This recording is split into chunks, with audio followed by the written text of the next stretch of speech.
For 3 years now, we have assaulted your ears with video game reviews, hackneyed banter, nerd laughter, poop jokes, lawnmower repair, birth announcements, other people's interpretations of still yet other people's music, general mayhem, and other various and sundry. 3 entire years. That's a long-ass time. From the bottom of our hearts, many thanks to the 6 of you who listened to us. May your tribe increase and your plowed lands remain fertile.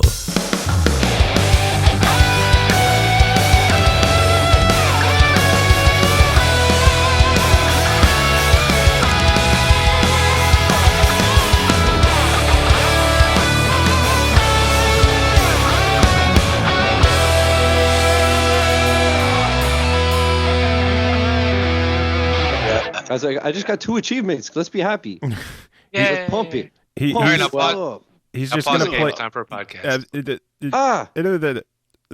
Can't talk. Yeah. Well, let's see here. It's 8:18. What the fuck is going on? You guys have me for maybe like 20 minutes. All right, let's get the recording. Right. What's up, everyone? This is Joe. I'm Kris. I'm Pappy. And this is the SML Podcast. And Kris is calling from, where are you tonight? Atlantic City. Atlantic Borgata. City. He's drunk right now. No. He has all the strippers, lots of cocaine. Also no. And also no. But he had some tofu for dinner. Hey, Actually, no, I didn't. I had minestrone soup and some rice and Borgata? mixed vegetables. Yeah. They So- might have put some Gotta beef control. broth in. so guys, hey guys, Yeah. happy anniversary. Oh What'd you shit! get me? Third the third anniversary of our show, 3 years. which means Pappy's been doing this for about 4 weeks. 18 months. This is I said 3 days. the traditional gift is leather, but the modern gift for third Ooh. anniversary is crystal or glass. Leather. I got you my glass heart. Oh. I'm more interested in the leather. Yeah. We're gonna get some bondage shit going on. I'm looking forward to 4th anniversary. That traditionally it's fruit or flowers, and modern it's appliances. So we get you a if everyone gets a fruit fucker, that hits both. A fruit fucker? Happy anniversary. Here's a blender. I was just Yo, gonna say that. listen. Fuck. So- I want a blender, so if you guys want to get me a blender, No, I want a Are you Vitamix. Or Right, Vitamix. Vitamixes. Yeah, They're I amazing. just don't have $800 for a fucking blender. Right? They're fucking nuts, dude. So Shiz is here. Hi. We might have other people joining through the show. I don't know. We had all these plans, and then they all fell apart about a half hour ago. I think we should still just make Joe go through the archives and make a best of for our 3rd anniversary. No. That shouldn't take That too will long. never happen. We'll make You- Zach do that. Okay. The only time that will ever happen is if we like nominate a quote unquote fan to do it. I mean, or you start giving me a paycheck, I'll do it. No. Listen, you couldn't pay me enough to go through all of our old podcasts and find a best of. I would do a best of and intentionally leave Joe out of it. Probably. So hours So of we would have me, Kris, like Tim, and all of the guests doing funny things, And and you know, Bogue. Bogue coming in, Don't, and, I was going to say, don't forget Guys. Bogue. and it would I was just be gonna say- the only thing you would hear from Joe is "What's up, everybody," and that would be it for the whole episode. You don't even Chris, need that admit- because in the earlier episodes, Tim is the one who started off. No, we Pretty just much, because yeah. people hear your voice and they know, okay, we're kicking off the episode. So Shit just got real. Tim used to start it, so it was completely different before. yeah, Ba- but that back was in the day. here, right? How long was Tim part of it before he dropped? Like what, like 50, 8 60 months? episodes? So like a year. I don't know. Yeah, almost a year. Yeah, Something like that. close enough. He was intermittent near the end. Yeah. Like my love for you, intermittent. Oh. So, Kris, Yes, you we missed it, only but have guys, you for game about clip. 20 minutes. So, what have you been playing? What have I been playing? I've been playing a lot of Hearthstone because of the traveling. Games, right? Yeah, well, I don't want to say a lot of mobile games because it's pretty much just been the one. But there's enough to do in Hearthstone that, like, you know, depending on how you're playing it and what you're doing in the game, you can get more than enough, you know, time out of it while you're on the go. Because for me, even just going through, like, I got the expansions that you can go through, like the single player adventures, so that you can unlock more cards and all that kind of stuff. I did those while I was out and about, and those are good. Just kind of like sit down, you know, maybe play for 5 minutes, or you can sit and you can like play for hours if you can't, you know, if you want to as well. So I did those, and they're relatively cheap. The expansions were like $20 a piece maybe, and there's like 2 or 3 of them. And with how many hours of gameplay I got out of it, I think it's well worth it. And, you know, instead of doing the whole like traditional TCGs like Magic or Yu-Gi-Oh or something like that, you know, the one thing that's the biggest pain in the ass is when you have physical card inventory. So at least with this, like, I don't have to worry about like boxes and boxes of fucking cards like there are currently in my storage unit with Magic cards. I miss my card collections. So, I mean, it's fun. I like that there's at least like a crafting system. So like some of the cards that I've seen other people use, I'm like, oh my God, these things are ridiculous. How do I get them? So crafting or crapping? Crafting. So you could take Both, extra really. cards that you... The crapping. Oh, yeah, well, just shit out a really nice card. You could take extra cards that you're not using or that you don't want. You can break them down into crafting materials and then use those crafting materials to make the cards that you don't have. Yeah. So I think it's fun. I've been doing that, and then I played a little bit more Blood Bowl. I was gonna say we should probably get you to give us a more official stance on Blood Bowl. Well, since we forgot to do that last week. I know we forgot to do it last week. We weren't in the correct mindset to do that. We were all tripping balls. Me especially. It's not. So Blood Bowl 2... Hold on. I forgot to do Blood Bowl 2, developed by Cyanide Studios, published by Focus Home Interactive. It released back on September 22nd, and it was originally $49.99. I think it's hovering closer to $39.99 right now, but it's in the same ballpark. Depends where you buy it. Yeah, and obviously this is the type of game that, you know, you can technically get a disc version of it, but I would implore, if you're going to get the digital version, because it's the kind of game that, like, if you're going to get like really hardcore into it, because you could do online leagues and stuff like that. If you do that, you're going to want to just be able to boot it up whenever you can. Disc versions, you know, you're not really getting that much of a discount on it. If you wait for when it goes on sale, it was down to like $20, wasn't it, before? I think 25 around the holidays. Yeah, it all depends on when you look it up, but you will definitely get your money's worth out of it. It's essentially the digital version of the tabletop board game. So it plays exactly like the tabletop board game, but you don't have to worry about buying a bunch of figures, which is kind of nice. I was playing the tabletop version for a very long time. You know, you don't have to worry about like spending $80, $90 on like a set of figures, and then getting them painted. It's similar to Hearthstone, where it's very similar to the real life thing. There's just less physical shit to worry about. Right. It's kind of nice. I've been very adamant on getting like digital versions of board games that I like, just because, like, dude, you don't have to fucking worry about the pieces. Like, you know, like you don't have to worry about like losing shit. So, like, have you played enough to make a decision what your favorite race is yet? I already know. Well, from playing the game before, I already know that my favorite starter one is the Chaos team. Because and here's why. Blood for the Blood Throne. Blood for the Blood God. Sorry. Here's the thing for me. Each class, they have different types of characters that you can use that have different types of abilities and stats and all that kind of stuff. You essentially fill up your roster, and you hire on players with those types of abilities and stats to round out your overall team. The basic players that you can get for the Chaos team I think your basic, like, just, run of the mill general type of person has a common ability called Blitz. So basically, when you have most players on a turn, you either choose to throw a block or you can move. If you move and then you want to throw a block, you have to you do what's called a blitz. You can only do that once per turn. The basic unit, when you blitz, it gives you a +1 to your strength. So the majority of the time, like, if you're just taking out like a single target, you're almost always getting a 2-die block.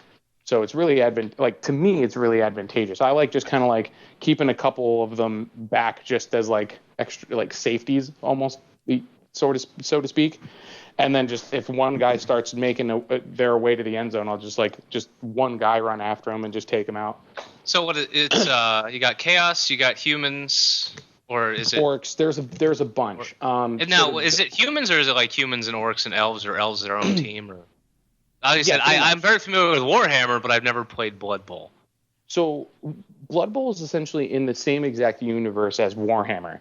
It uses pretty much the same types of like races and classes and all that kind of stuff. However, so basically like the backline of it is they found an NFL like rule book in the future in Warhammer universe. How many different types or team types are there? You've got chaos. I don't have I don't remember the official number because I don't have anything in front of me. I'm literally like getting ready for the show. Hey, Pappy, look it up. That's what I'm doing. I'm giving him prompts, Yeah. So I'm asking the guy who's about to perform a concert. Yeah. I don't remember exactly how many are in the newer version, but from what I can recall from playing the tabletop version, I want to say it's in the 20s. There's 8 for Blood Bowl 2. Humans, orcs, dwarfs, Skaven, which are rat people. Yep. Dark elves, chaos, Bretonia. So they just threw up a human country, and high elves. So there you go. There's your basic. Does that include the DLC? Yeah. So the basic game, you get like, what is it? Humans, orcs. You might just get humans and orcs. I don't remember. Start. Now I got the PC version of the older version, the Cyanide Blood Bowl, that was on PC. Like I got the PC version a while back, the Chaos Edition, I think, or something like that. I forget what the name of it was, but that has like all of the teams and stuff like that. So if you're really getting into it and you want all of the teams, I'm assuming they're going to eventually have all of the teams come over. They're probably just like programming them. Because I would imagine that they're not going to fully support the older version in comparison to the newer version. And then the other thing that I was kind of curious on, but I didn't really I didn't look it up yet, is if there's cross-play for some of the tournaments for PC and Xbox One. Because there's obviously a PC version, there's an Xbox One version, since Microsoft is kind of like, trying to do the whole Windows 10, Xbox One, we're a happy family thing. I don't believe there is any crossplay. If anything, any crossplay stuff Microsoft is doing is Windows 10 and Xbox One, not just PC. Well, I'll tell you, Shiz, if you want to play an online game and lose a lot, just challenge Kris to some Blood Bowl. Sounds like it. Blood Bowl, see... Now, it's one of those things where it took a while for me to understand it, but once you get it, it actually makes like a lot of sense. I didn't really think I was going to like it as much as I did. Because originally when I picked it up, and my first impressions of Blood Bowl were actually the Xbox, like the Xbox 360 version of the very first digital version of Blood Bowl, and I fucking hated it. Same here. I bought it. I bought it on a friend's recommendation, and I played it for a solid hour or two, like to try and get it down. And I was like, no, fuck you. I see now. There's a lot of information that gets thrown at you really, really fast, and if you don't have any background whatsoever on how it works, you're going to be completely lost really, really quick.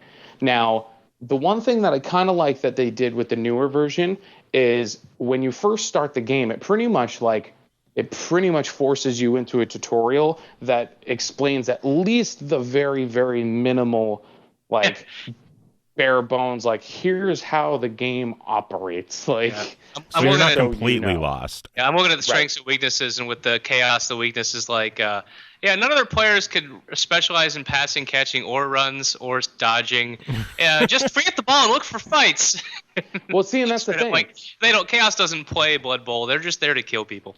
Well, see, here's the thing. Chaos, and now you can essentially, like, give people stats to make them a specific type of player. Like, they don't start with those types of abilities right off the bat. However, I remember doing like a tabletop version, like a tabletop league, and I was playing Chaos, and I ended up specifically making one guy that was my runner. Like, I gave him, essentially, as you do things with a particular character, he'll gain experience, or what is it? It's hero points, I think. And when you gain a certain amount of them, then they level up and they can learn a new, like, they gain a new skill. So essentially, over the course of a league, you could dump a lot of your, like, make one guy your star. That's what it is, star player points. So you can make one of your guys like your star player and just make him fucking do everything, and just dump, like, make him essentially carry the team. But weren't you saying you murdered one, like, on round? Exactly. Round literally, the first tournament I ever played in, I was hopping into a tournament replacing another player because they dropped out. And the first play, I killed the opposing player's star player. Like, like in that season, he was dumping, like, he was having him do everything. So whenever you get, like, touchdowns, or whenever you, like, complete a catch, or, you know, whenever you do something advantageous, you'll get these star player points. His whole team was pretty much, like, really, really basic, and this one guy was totally stacked. And I just straight up murdered him first play. And when you kill, like, there's different varying degrees of how bad someone gets injured, but when you kill a player, they're dead. They're gone. Literally all of the stats and all of the things that he did to that player, gone. Forever. Jeez. So how pissed was he? Oh, he was furious. It was great. Did he quit and storm out? Like, fuck this game, I'm out of here. No, he finished the rest of the game, but he wasn't happy. Yeah. Yeah, he was. Well, really, hopefully really he learned his lesson, and, you know, next tournament he split the abilities a little bit. He never came back. And that's the thing with Blood Bowl. I mean, once you learn the mechanics of the game, you can play that game so many different ways, and that's why there's so many different, like, races and factions and stuff to play as. Because, like, literally when I play the game, like you said with Chaos Team, like, I just run up and I just hit whoever has the ball. Like, all. But then you got, like, if you're up against Skaven, you might have, if you don't position your characters properly, then they're just going to run right past me. Yeah. Yep. So, you know, you may be like, oh, I can take on anybody, but if you don't use the basic strategy of placing your characters right, it doesn't do shit. And that's the thing. Like, you have to make, because, like, and it all depends on the other team that you're playing. That's why, like, it's advantageous to, you know, level up certain characters so that they can, you know, you can essentially, like, play to your weaknesses and try and negate them. Yeah. And then just make the best, like, all around team for your playstyle. Yeah, you know, like, if you're Chaos, it wouldn't hurt to have one guy who's a little faster than normal, just in case. Or if you're playing the Skaven, maybe have at least one player who can take a hit. Yeah, basically. So basically, where the 360 version failed, the new version excels? Well, now let me get back to that. So when I played the 360 version originally, the way it was presented, I didn't really have, like, I didn't know what I was getting into. I just looked at it and I'm like, oh, maybe this will be like Mutant League Football or something like that. And because I wasn't familiar with the tabletop game at all. And I should have known better by looking at the bottom of the thing and seeing Games Workshop, but, you know, I'm a dumbass. So, nothing is simple when they do it. Exactly. So when I sat down the first time, and I don't know if it was particularly how the tutorial was presented, but I got lost really, really fast. I don't know. I can't really say how much better the tutorial is now in comparison to the old one because it's been a while and I already know how to play the game. So when I was going through the tutorial, I was kind of like, well, yeah, duh. Like, but anybody. So you can't really say else, if the tutorial is better for newbies or not. I will say that it's better, but I don't know by how much, because the new one, at least, like, it kind of takes it in waves a little bit. Like, it has you do one tutorial where it's just like, here's how you move shit, and here's why you can only move this many spaces, and blah blah blah blah. Yeah. And then the next one, it's just kind of like, okay, now you have to understand that every single player has different stats, because this guy can, like, one-shot you. Like, is it still, though, like, when you start initially, you only get humans and orcs, and you have to kind of unlock the rest? Well, see, now, I bought the Chaos team because I knew that that's the team that I like. So I don't really know if there's a way to try every team before you buy them. I'm not sure. There might be. Okay. So if you're not entirely sure about, like, the play style of a team before buying them, just, like, look up some videos and just see, like, what the basic strategy is and see if that's what you'd be comfortable with. Or just get the Chaos team and murder everything. Yeah. So what we can basically say is, team on my recommendation and kill everybody.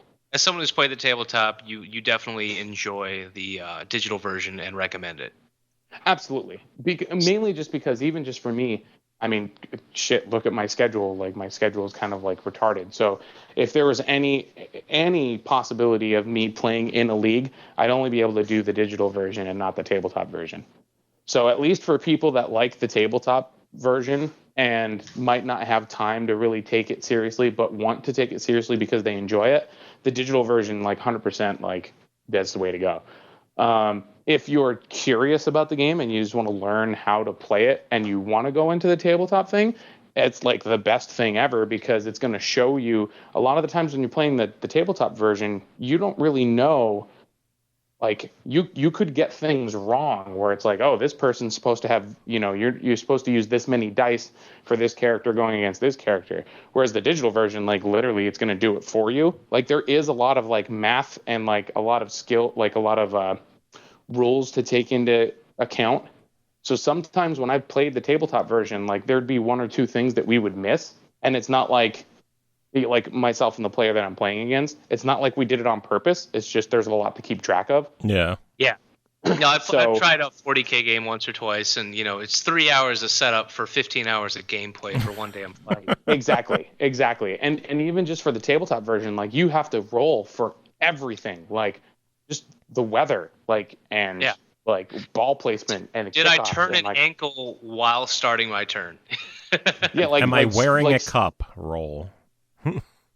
Like, it's basically stuff like it's stuff like that where it's like, you know, it's still at its core, it's a tabletop game, so you still have to make rolls for everything when you try and do something. But it's still, there's just the amount of rolls. Like, the only game I've ever played that came close to the just amount of fucking things you have to roll for was MERPS, Middle Earth Roleplay, where, you know, if you would, in combat, you'd roll to get, you know, to hit, roll to get hit, and then if you get hit, you got to roll to see where you hit.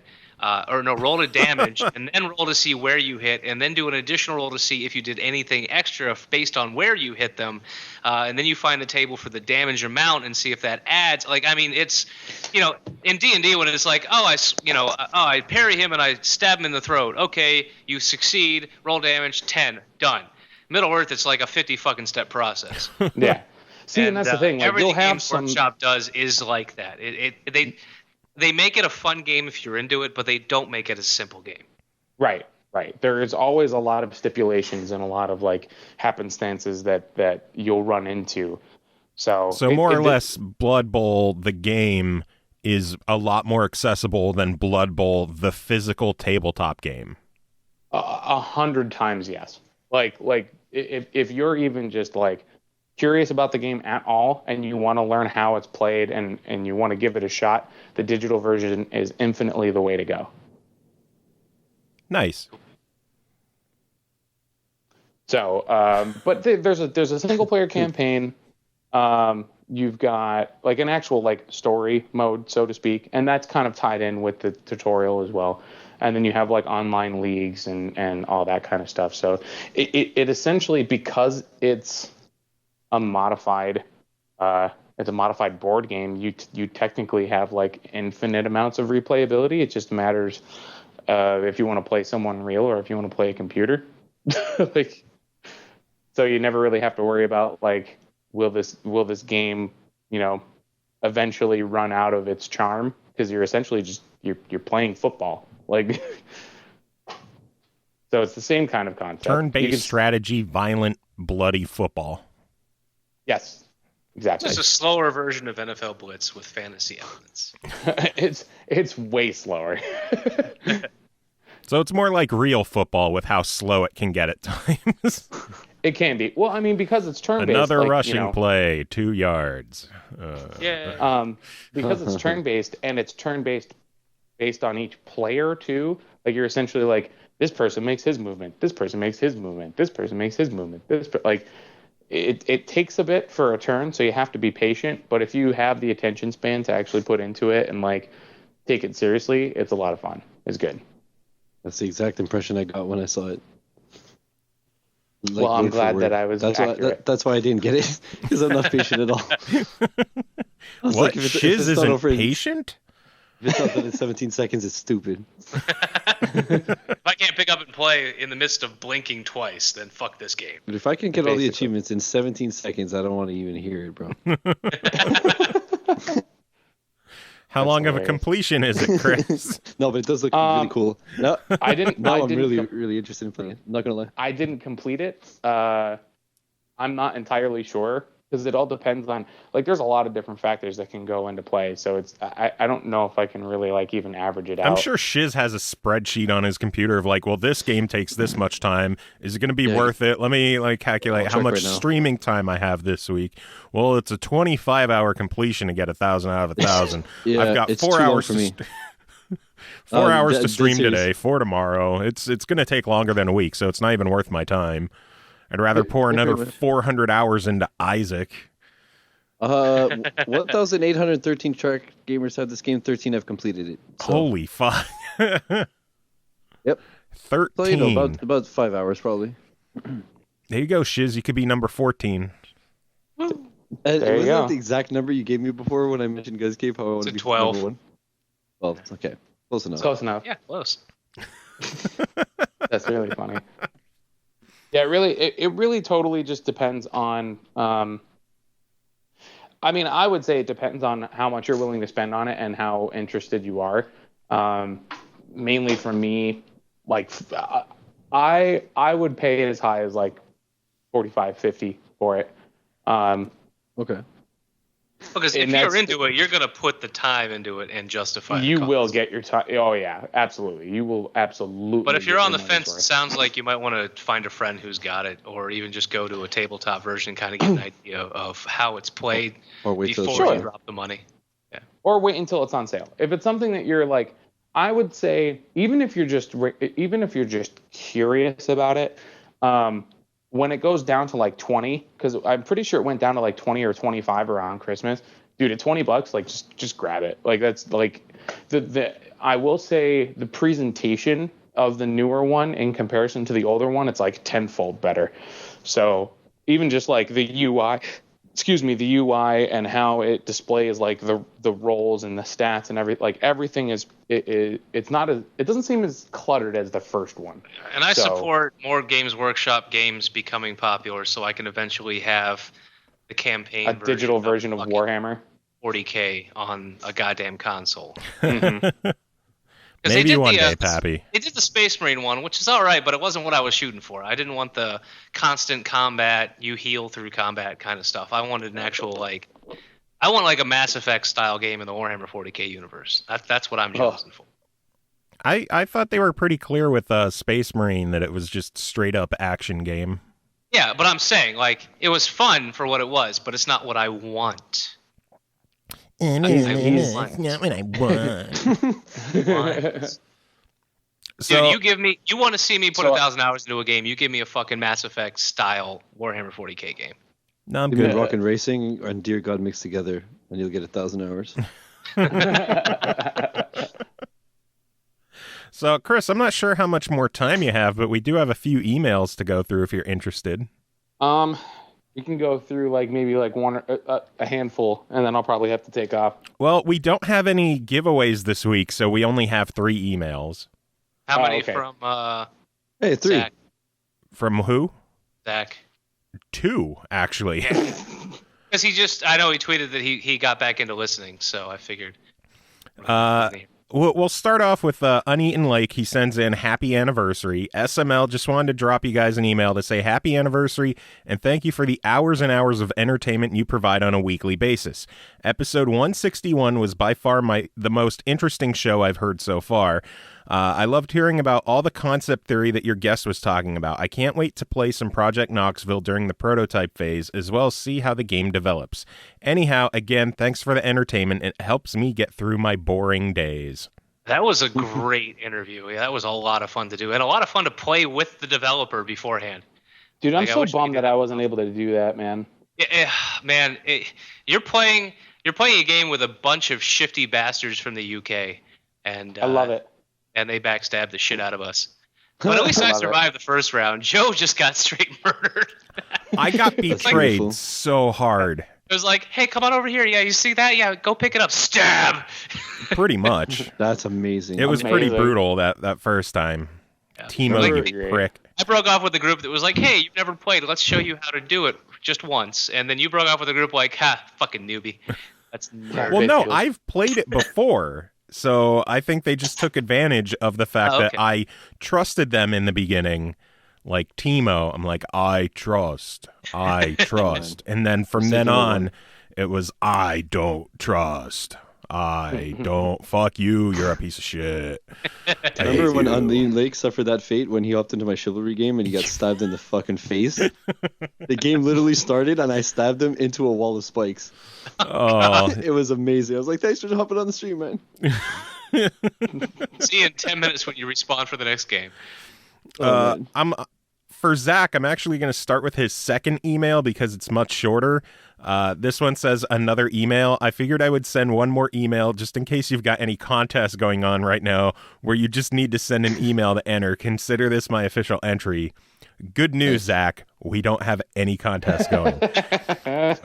Side note, I am not listening to the podcast on YouTube, or I think he said I am now listening to the podcast on YouTube at 2x speed, and it is hilarious. So now it should only take me 18 to 19 hours to catch up instead of 37 to 38.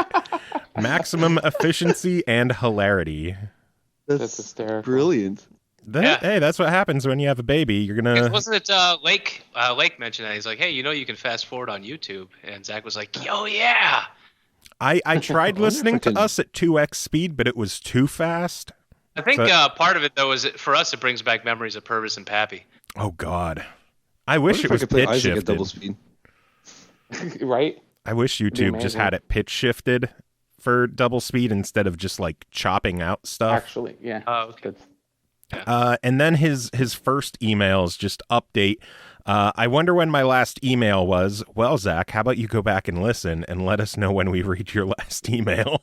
Or we could just look at the timestamp of your last email. Fuck that. It's certainly been a while. I've been trying to catch up since I returned to work from my holiday break, but I just can't seem to get there thanks to Joe's constant stream of indie reviews and interviews. Too much SML. Anyway, it's currently February 3rd as I type this, and I'm in the middle of episode 142, so he's 20 behind. That sucks. Chein Sai Some Games from December 4th. To give more perspective, the most recent episode is 161. After adding up the time on all the podcasts, I've got approximately 37 hours and 17 minutes of SML yet to catch up on, not counting the Twitch streams that I am definitely going to skip. You dick. Seriously, you guys, holy fuck. Anyway, I have no idea what you've been up to. I'll give you a quick rundown of my 2016 in gaming so far. Since January was a slow start for new games and my Final Fantasy Marathon was finally wrapped, I decided to start a handful of games from my backlog. I'm on episode 2 of Telltale Games Game of Thrones, about an hour into Final Fantasy Tactics, LOL, more Final Fantasy. 3 to 4 hours into Child of Light, and I started and beat Monument Valley. Lovely little game, that. Oh, I also started Undertale to see what all the fuss was about, but got an hour into it and was pretty bored, so haven't been back to it yet. I do intend on playing it more eventually, just not right now. I've been doing some Pokemon Picross on the 3DS, which is awesome, by the way. But I'm stubborn and don't want to pay anything. So I'm just doing daily free puzzles to excruciatingly slowly accrue enough gems or coins or whatever to unlock new stages. The one new game I grabbed in January was Final Fantasy Explorers. More Final Fantasy. And I've been having a blast with it. I'm around 20 hours in right now, and my character's a level 55 paladin with Sephiroth's outfit and Cloud's Buster Sword. Love it. I've never played Monster Hunter, and I've heard from lots of people that Final Fantasy Explorers is like Monster Hunter for beginners. So yeah, I'm definitely contemplating grabbing a Monster Hunter game once I'm tired of Final Fantasy Explorers. Joe, I see you've got Explorers too. Let's try to co-op sometime. Hit me up when you're playing, and if the time zones work out, we should definitely do it up. I've played it for about 10 minutes so far. 10 minutes. Looking ahead, in February, I'm planning to pick up Unravel and The Walking Dead Michonne.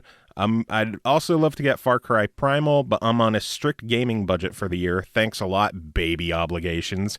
And there are way too many other things coming out later that I'm more keen on than Far Cry. You know, stuff like Pokken Tournament, Hyrule Warriors Legends, Zelda Wii U, Star Fox Zero, Quantum Break, Mirror's Edge Catalyst, Final Fantasy 15. Yeah, I'm much more looking forward to 2016 for gaming than 2015. Anyway, I'll leave things there for now. I look forward to hearing you read this email in another 2 months when you're celebrating episode 200. Yeah, Probably. Hey, I found a game to be excited for this year. What game? Andromeda. Oh, Mass Effect. Mass Effect Andromeda. Yeah, so that'll be my first purchase. Listen, I'm probably gonna have to bow out. All right. Thanks for being able to hop on, man. Good luck Kris, with the show. thanks for being our guest this week. Yeah, right. Go win some money in the slots. You have to have money and you have to put money in the slot machines to win. Do what I do. $5 on the penny slots. Win or lose, you don't feel too bad. Nah. I won $108 at Atlantic City off of a 30-cent bet. Come on, man. You can do it. Yeah. Maybe. I don't know. All right. Well, Kris, thanks for making the time to call in so you could be a part of our anniversary episode. Yeah, I'm sorry I couldn't stay on longer. It's okay. I apologize. We're used to the disappointment. I figure we would just go over some of the other featured games of the week until I hear about whether or not any of the other guys might join the show this week. Word. All right. Well, enjoy the rest of the episode. Bye, people. Peace. Bye, dude. Bye. Now we can get Shiz back in the show a little bit and talk about Fortified. Yeah, we can. What's that? It's this game that just came out on Tuesday that we're kicking ass and we're all already level 9. Yeah, it's so fun. I love it. How do I not have Fortified on my list here? Because Slipping. Because we've been playing it for 2 weeks. Yeah, pretty much. I'm excited that we can finally talk about the game. That's for damn sure. It's the first time I think that I actually have a review copy that I can't talk about, where I'm just like, I want to talk about this game. It's so good. It was so annoying. This is the first time in a very long time where a game that encourages you to play online with your friends, where in the middle of the week I was like, you know what, I will hop on and play. Because usually, when you guys shot me the invite yesterday, I was fucking tired of shit and ready for bed. The invite? Where's the S?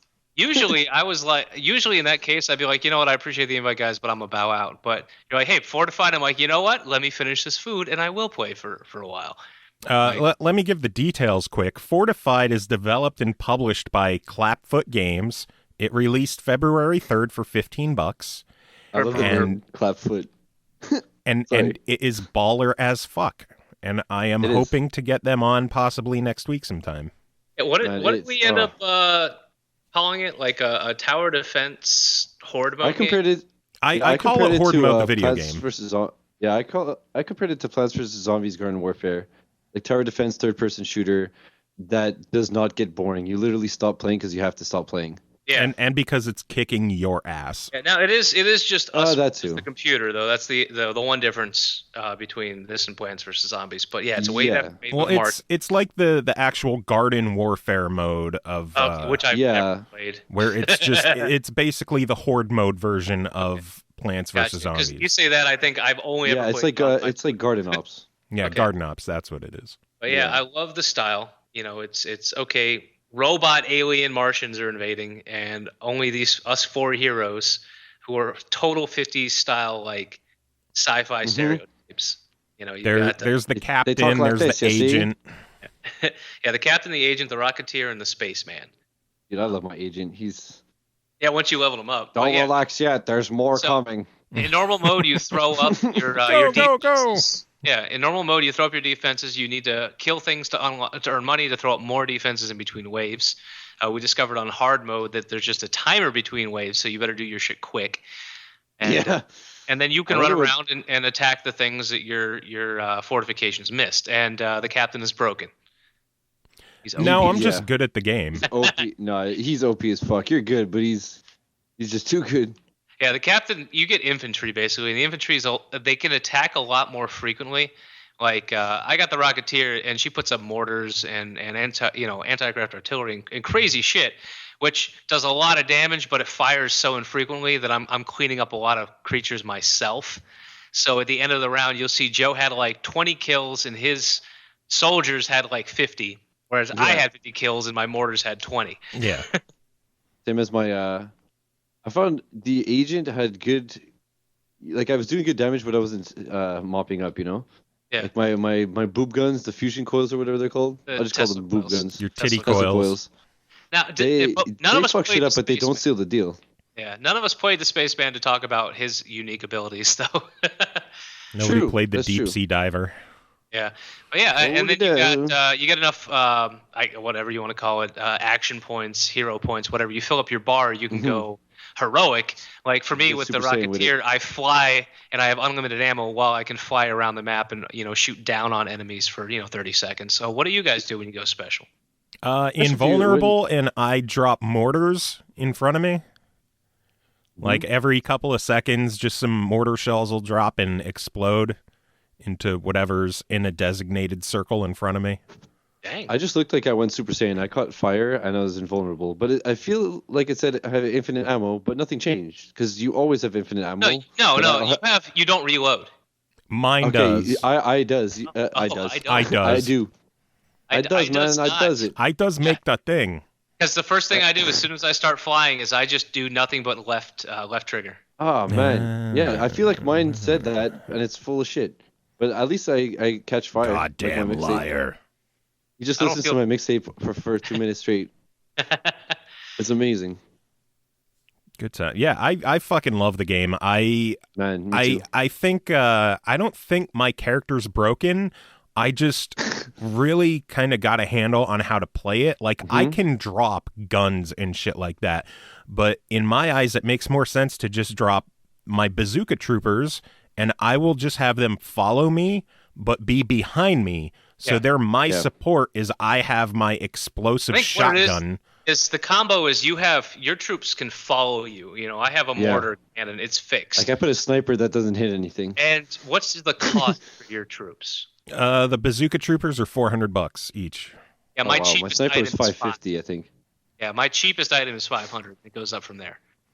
Well, you should unlock cheaper stuff as you go. Like I have machine gun turrets I could set down for $250. I have, but I don't like it. I can drop mines, but why the fuck would I want to drop mine when I can have a fucking 3 mortars and an amplifier that let them do 60% more damage?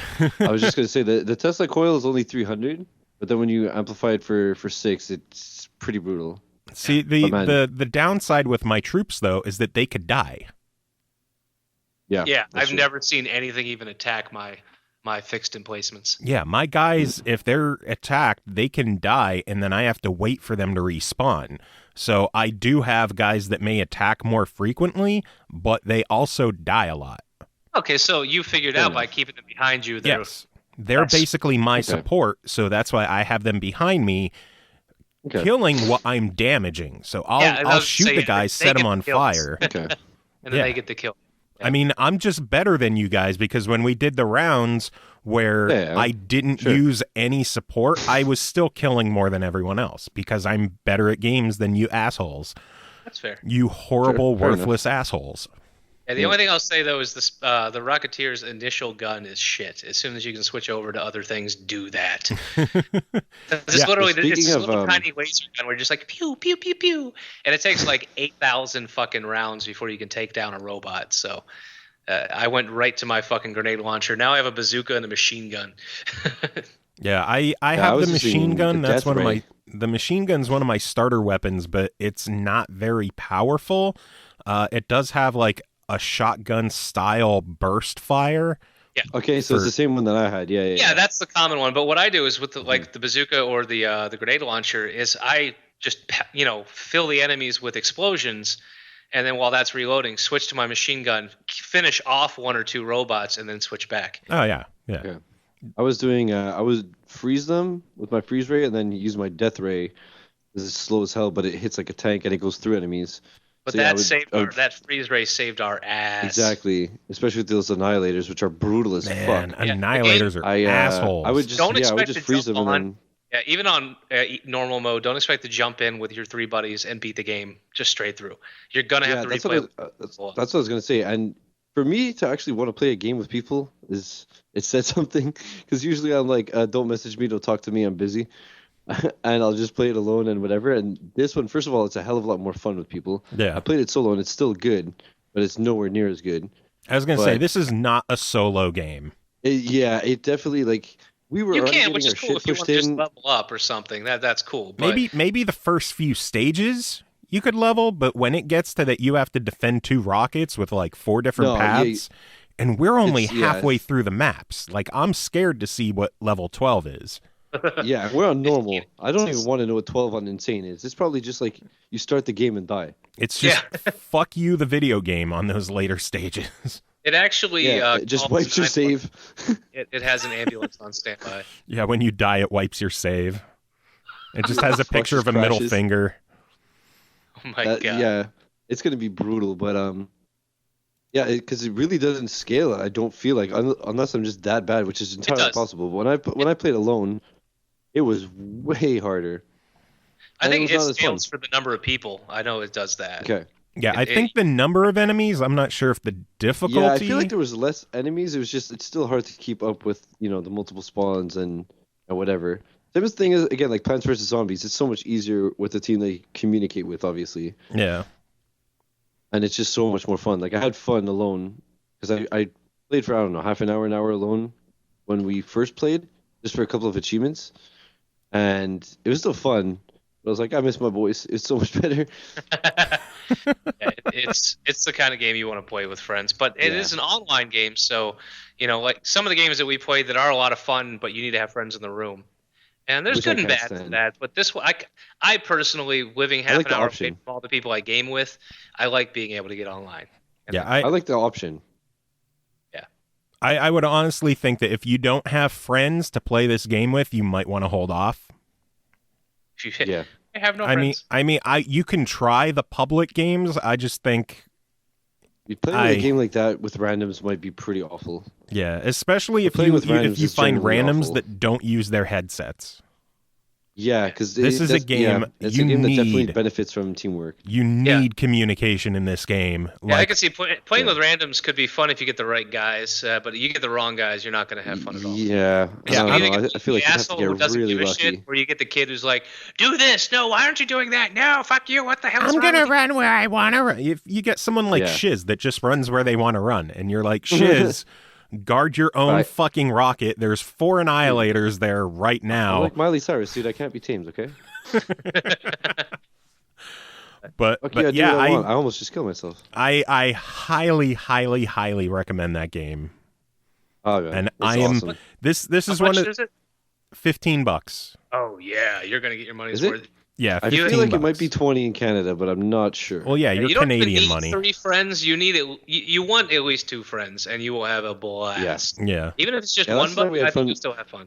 Last time we had fun when we were 3 and when we were 4. But 3 was still a lot of fun. Yeah. 4 was just great chaos. That's what 4 really amped it up to where you're like, this is the game they made. This is exactly. It was like as soon as they start spawning, there's no time to fuck around. It's like shit instantly gets real. Like it just pops off immediately. Or sorry, no, you gotta have a little bit of leeway when they're coming out from one end than the other. But then when it hits like wave 3, and they're coming from both sides. Yeah. Then you literally just get so fucking good.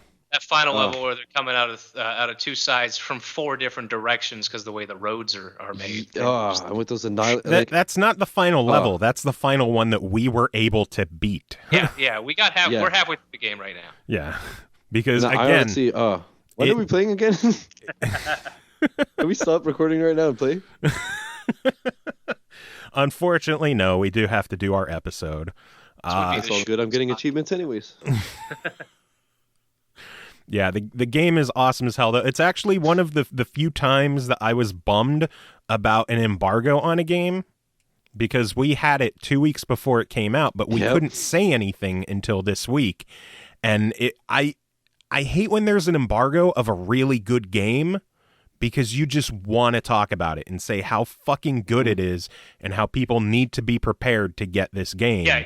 You want to tell people to set their money aside, like, hey. That's exactly how I felt. I had when I was playing it, I got some messages like, "Oh, are you going to stream that game? It looks cool." And I was just like, "Oh, I want to. I want you guys to know. I want you guys to know." And I was like, "Sorry, I can't say shit, but I'll stream it when it comes out." Yeah, the last one I was this eager to talk about was Unepic, and we had that for a month before it came out. Did you get it with Rock Zombie? Yeah. Yeah, so about a month. Yeah, same like me. Yeah. And like I said, I still haven't played enough, but that game I was really so excited to talk about awesome. it when it finally released, and I was able to talk about it because it was just so goddamn good. Yeah. Oh, man. That one definitely seems like a lot of fun. I gotta go back to it. Another game that I gotta talk about is Volume. It just released January 6th on the Vita, although it came out for the PS4 back in August.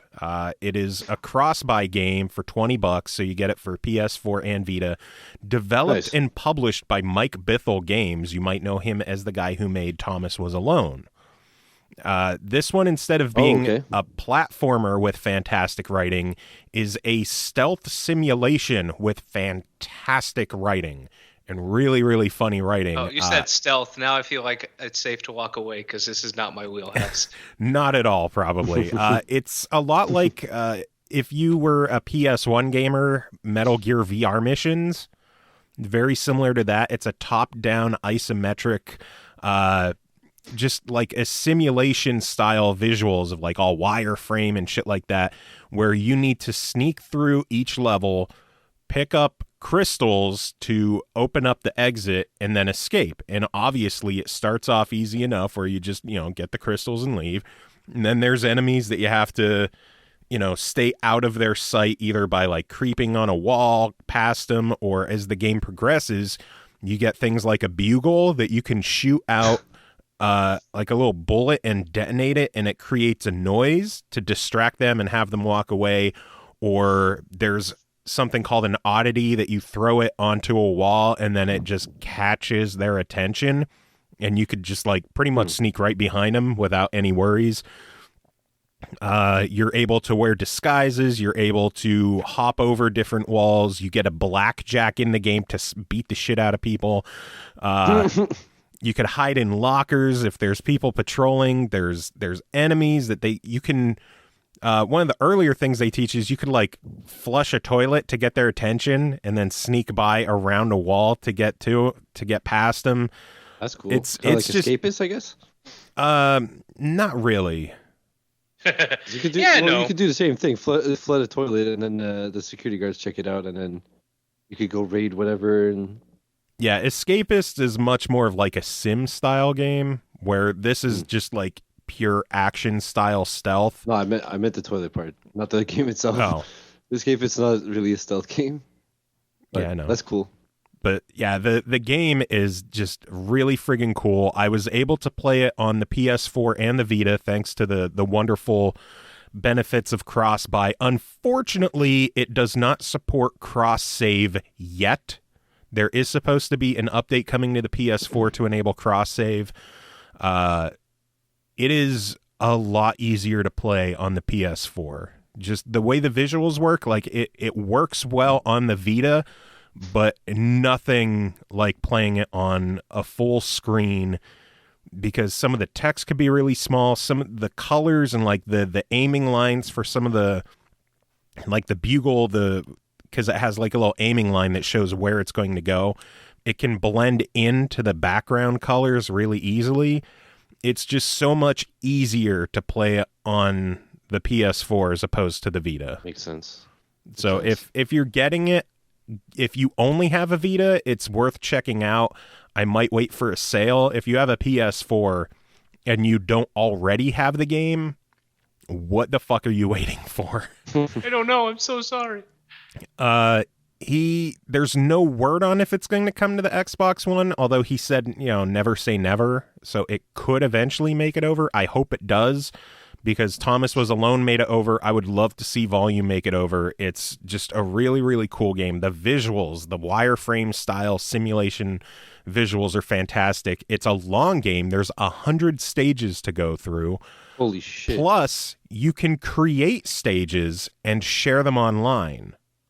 Nice. So they have online stages. A lot of them are like just kind of basic bullshit stages, but thankfully they also have like a recommended section of actual good, long, involved stages. So it seems like near endless replayability as long as people are making cool levels. That's really cool. Yeah. Man, Thomas Was Alone was so good that I would definitely look into it if it came to the one, for sure.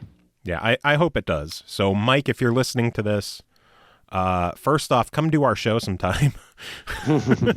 Secondly, come on, bring it to Xbox. What are you waiting for? Next game. Yeah, we're not biased at all. We're not biased at all if you read our tweets and every second one is, hey, this should be on Xbone. That'd be awesome. I've been thinking, we've been talking about like having new names for SML, of what the SML stands for, and I'm thinking serving Microsoft loyally. Hey, maybe then we can finally get sponsored. Nah, I would nut if we got sponsored by Microsoft. Yeah, no. And it'd be like, hey guys, we're sponsored by a video game company, but we're gonna try our best not to be more biased than we already are. Yeah. Because people can't be like, oh my god, Microsoft biased. Yeah, have you listened to our show? Yeah, pretty much. Like, I play Steam and Xbox. Joe has everything, and 80% of the games he either plays on Xbox or wishes were on Xbox. No, 100% I wish were on Xbox. Okay. And then 100% of what I play is on Xbox. Go figure. But 80% I do play on Xbox. Yeah. That's funny. Next game we should discuss is called The Bug Butcher, developed and published by Awfully Nice Studios. It released January 19th on PC, Mac, and Linux for $8, $7.99. Pappy, you streamed this one this week. Give us your thoughts. Yeah, it was good. All right, what's the next game? You're a piece of shit. Dude, wow. Now the first thing I told Joe when he said, he's like, hey, you want to try The Bug Butcher? And I'm like, oh, let me YouTube some videos here. Dude, this game, design-wise, it reminds me of Alien Hominid. Not the gameplay necessarily, but the look, the humor, the feel of it. And it's fun as hell. You're an exterminator. These lousy scientists manage to get an infestation, and you got to help them. You got to get rid of all the bugs. And of course, it's very cartoony. Your bug zapper is called like Old Reliable, and it's more of a machine gun than a fucking bug zapper. Nice. What's fun about the game is all the enemies come from above. Everything flies, so you're shooting upwards. You can't strafe left, right. You just shoot up. So you got to time it. And I played it on easy. I got to level 12 before I died, and I got all the way to level 30, which is the final level. And I died like 8 or 9 times in a row, and finally had to call it. I could get to the last 2 bugs with 8 seconds left, and not enough time to kill them. You're terrible. But Joe watched a little bit, and the bugs. You got the little tiny guys, you got big guys that break up into pieces. Smaller and smaller bugs. Some fucking vomit fire. Some of them shoot lightning out of their ass. The worst are the spiders, because the spiders crawl on the ceiling, get above a scientist, and then use the giant tongue to start pulling it up. If the scientist dies, you die. So you're fighting off all these shit. Spiders well known for their tongues. Yeah, I call these other things the face fuckers, because they jump. So if they land on you, you insta die. They're just trying to fuck your face to death. They're literally like the face fuckers from Alien. Yeah. Just fuck your face till you die. So in the later levels, and I was just playing on easy, but you can upgrade your weapons. You can upgrade how long your specials last. Like, it's all about timing, because every single level is timed. You have 3 minutes, 2 minutes 30 seconds, or 2 minutes on easy. Those are the three amounts of time.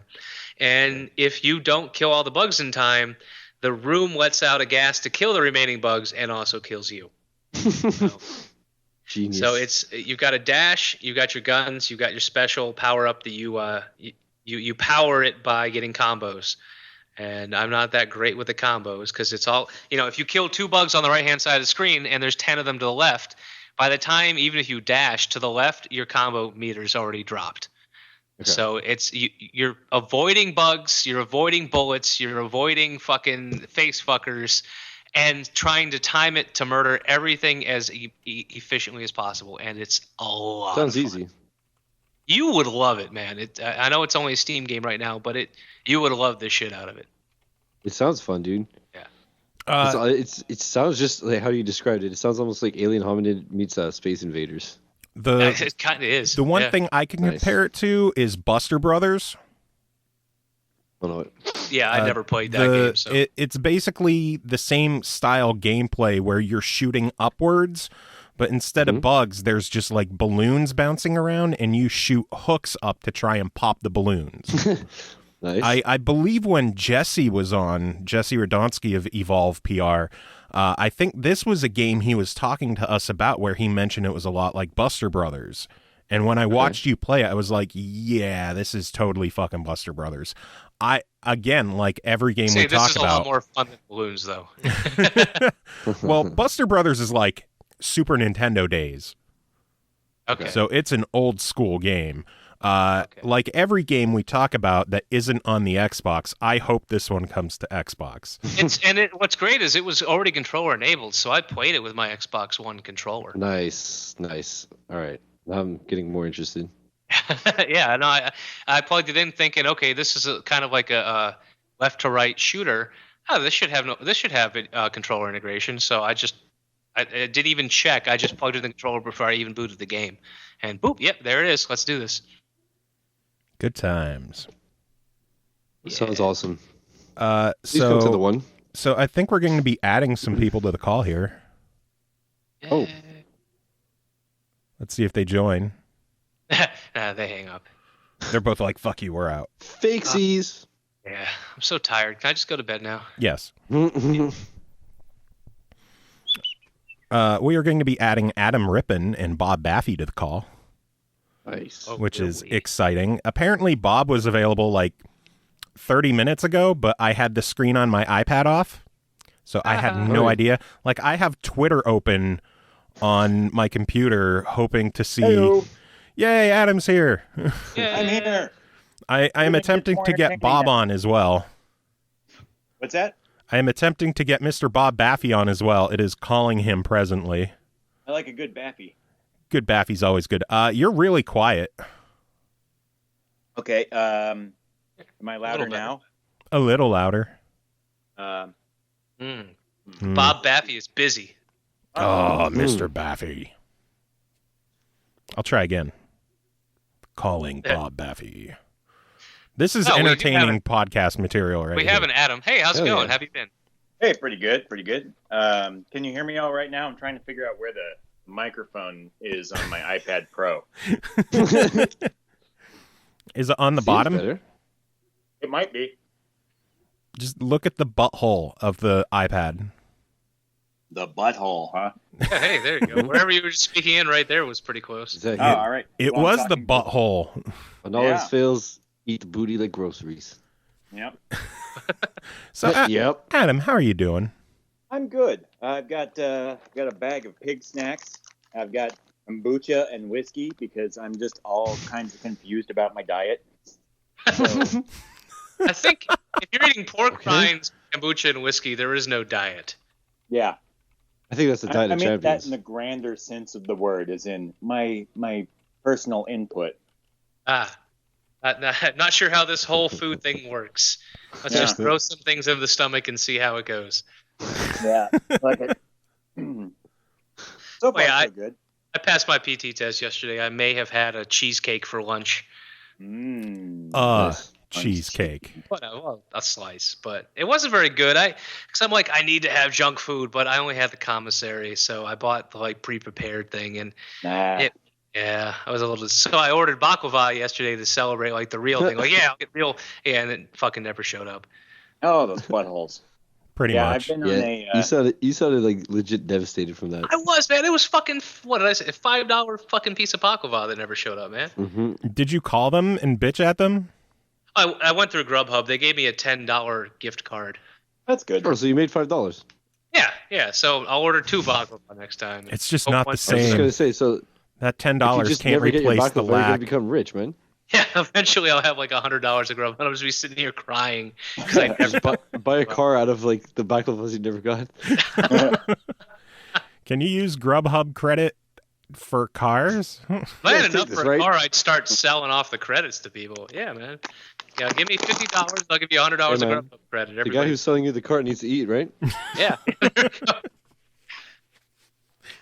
Oh, that'd be amazing. Because you never have to leave the house because the Grubhub delivers. And it's practical. Oh, There that'd you go. be so good. There's your sales pitch. So, Adam, It's what have you been awesome. working on lately other What than about, well, believe it or not, still Dragon Fantasy 2. I just finally shipped it again to Nintendo. Like, we got real busy at Choice Provisions with Tharsis and Laser Life coming out. And, excuse me, whiskey. What the fuck? That's What was that? Was that there? is that a burp or a stroke? That was a little of both. Okay. That's what my life is now. Burps and It's strokes. the diet. It's the We diet. got really, really busy with Tharsis and Laser Life coming out. So Dragon Fantasy 2 has been sitting for 3DS and Wii U. It's been sitting almost finished since June. So the only bug on the 3DS version was that the e-manual was missing the words also supports new Nintendo 3DS. So finally got that back into submission yesterday. Yeah, yesterday. And I'm working on Space Dave. And I'm actually gonna see if I can get Space Dave onto a different kind of video game system that I haven't really heard of. What's it called? The some X-Boner company- one. You're a dick, Adam. Yes, X-Boner. X-Boner? Oh, no. Yeah, it's a I'm small all about it. startup called Microsoft, but they're doing Yes. pretty good. They're not It's a very Kickstarter. good. That's why Micro is part of their name. Nice. Tiny. I'm still gonna hound you forever to get Dragon Fantasy onto the Xbox. I'm going to work on it. Just Dragon really am. Fantasy Are fishing. you just saying you're gonna work on it, or are you gonna work on it? No, it's more likely now than ever. So, That is very good to hear. yeah. If it's anywhere as good as Laser Life, I'm all about it. You I like Laser Life? Oh man, that was awesome. Laser glad Life to is hear it. awesome. Oh, by the way, Adam Rippin, this is Shiz Blacka. He's a friend that we made along the way. Yeah, how's it going? How's it going? Did you? He's a, Pleasure to meet you. Yeah, you guys. he's a had- dedicated I Twitch took- streamer, so he Exactly. plays. I was allowed to show Laser Life on the Xbox One pre-release and had a blast with it. Oh, It was good. amazing. Mhm. Well, Yeah. thank you for sharing it with the world. Like we spent like I don't know, how long did we work on that? Like 18 months or something. I didn't really have much to do with it. I just fixed a bunch of UI bugs at the end. Okay. But So it was pretty much all you. That's kind Yeah. of important, you know. me. Hey, this doesn't actually work. Maybe I should fix it. It seems cool, but it doesn't work. yeah. I mean, obviously that game is all about the UI. It's all menu driven and the active time battles. Wait, no, I'm thinking of the wrong game. I think at the end of Halo 4. So Yeah, I'm that's- excited to hear that Dragon Fantasy might actually be a real thing on the Xbox One. Someday. Don't hold your breath or anything. But Too late. I'm already holding it. I was gonna I don't know say that how I'm fucker. talking. Yeah, it's impressive. You guys. Because you're a ventriloquist. I am. Yeah. I just like putting my hand up, Pappy, and You do the making podcast where him you talk. suck dick. Oh, Yeah, sorry, I take that back. I didn't mean. No, you meant it. If it does come to the Xbox One, the only thing that I would love to see is in the credits. It just says, "Joe, shut the fuck up now." Oh my god. I might not be able to Yes. get the exact wording past some people, Yeah, but close enough. something similar. Yes. You Do can, like a- you can shut Joe up now, Cam. Joe. two Joe You Cam. could just do like Qbert and have all those symbols. Joe, shut the ampersand up. I'm gonna start saying that. Joe, shut the ampersand up. For Joe, please shut up. I'll just have that be the very first thing you see when you start the game. For Joe. With love. Hashtag ampersand. With love and middle fingers. Yes.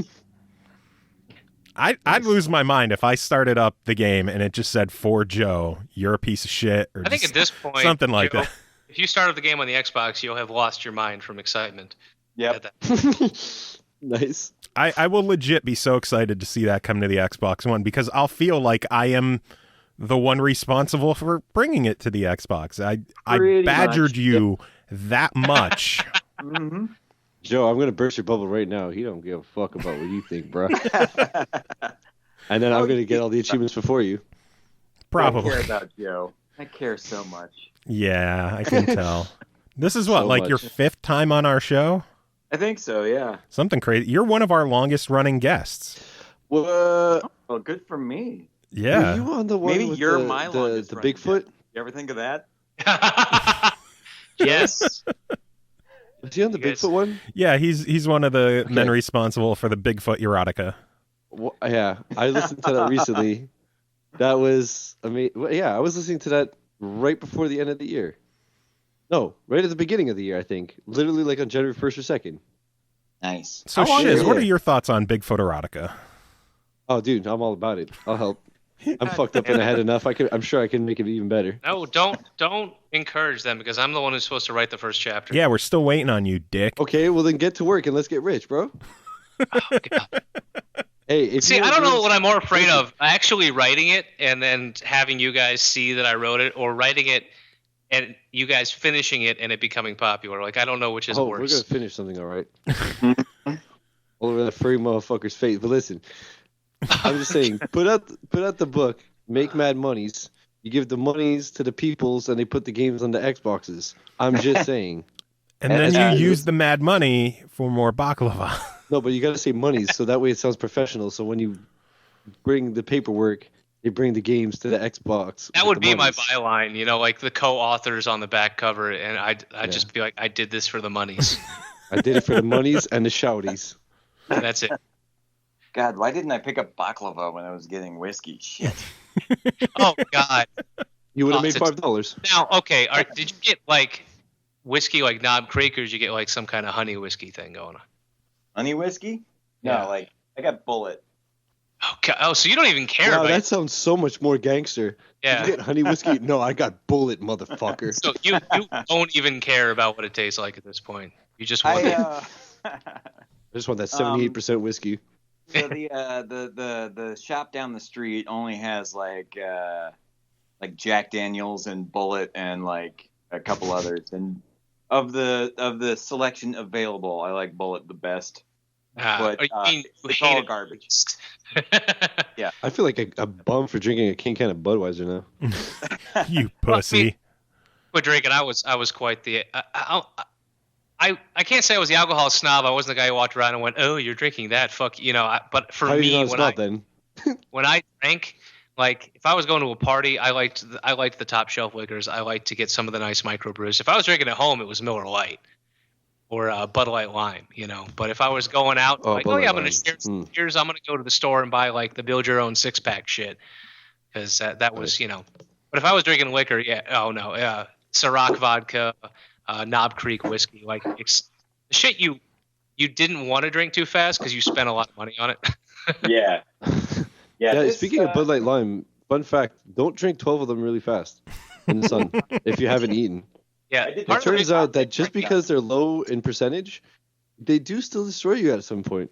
Yeah, part of the reason I quit drinking was because I could demolish a 24-pack of Bud Light Lime on a Saturday, And still be thirsty.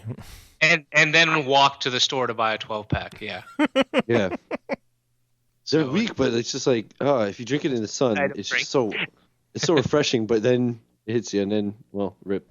Yeah, because towards the end, because being in the military and having to control your weight, I was giving up dinner so I could drink because of the calories of the beer. I just like the Wow. fact that I just We need picture to you get walking around with your exercise machine gun like, man, I better throw these chips away so I can get fucked up.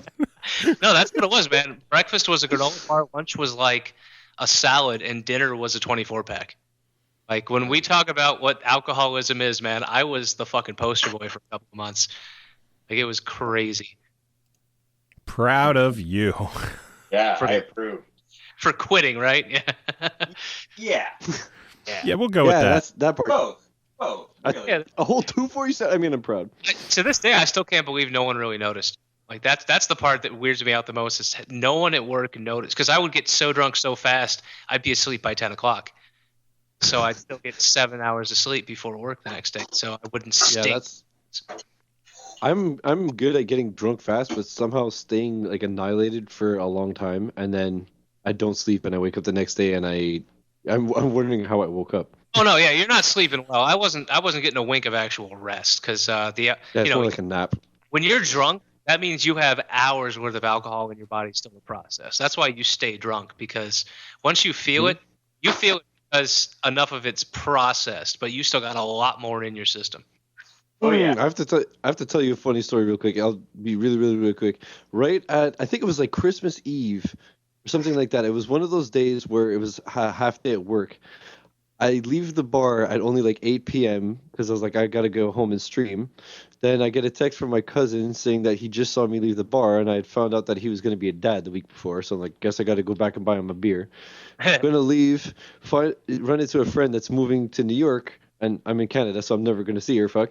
She's moving like in a week. All right, I guess I'm going to have a beer with you. Then I'm about to finally leave, and my coat, which belonged to my grandfather who passed away like 2 years ago, and it's the only thing I've left of him, is gone.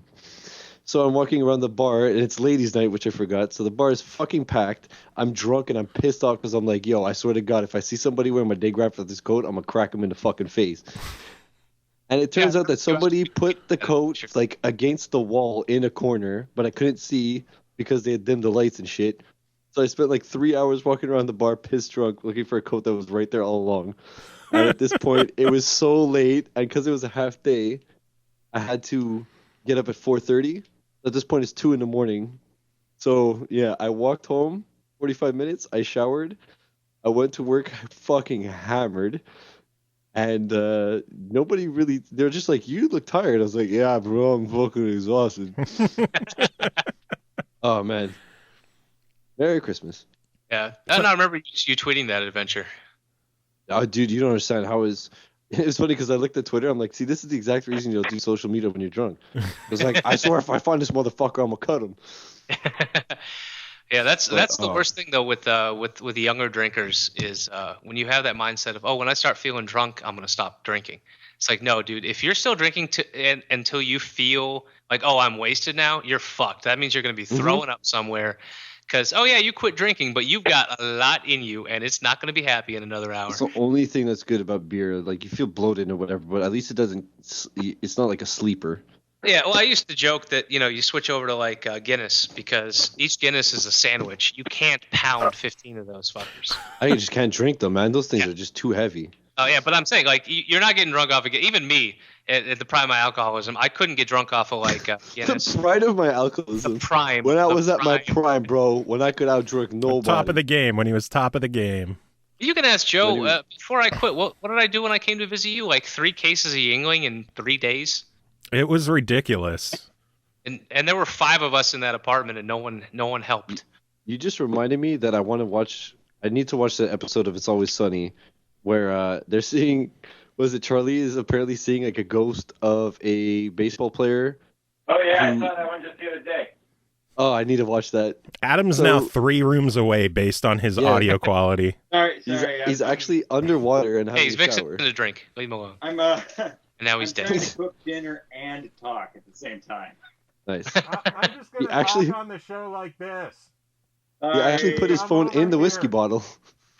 Now, the only episode of Always Sunny that I really, really remember is the one where Frank showed them all how to put boxed wine into a Coke can, so no one judges you. But then as they're all more and more drunk, I only watched the first 2 seasons. Oh, they've got like wine mustaches because they've been sipping out of wine out of. so much. That's awesome. It's like, oh yeah, no one judges you when you drink like a Diet Coke down the street. No one has to know.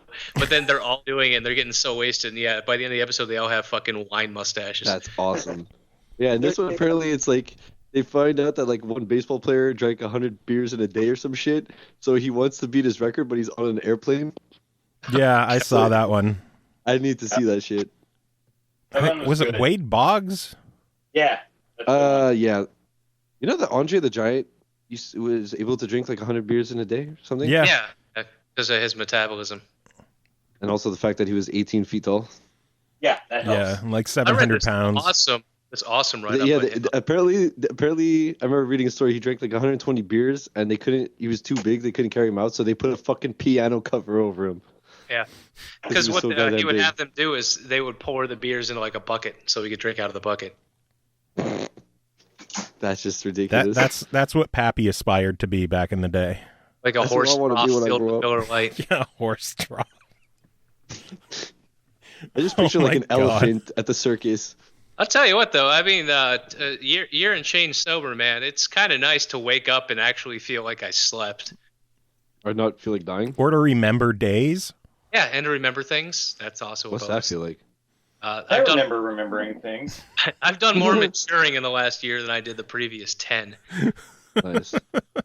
Yeah, I must say, I can't wait to start sleeping like a normal person again, because I don't remember what remembering is, and it really annoys the fuck out of me.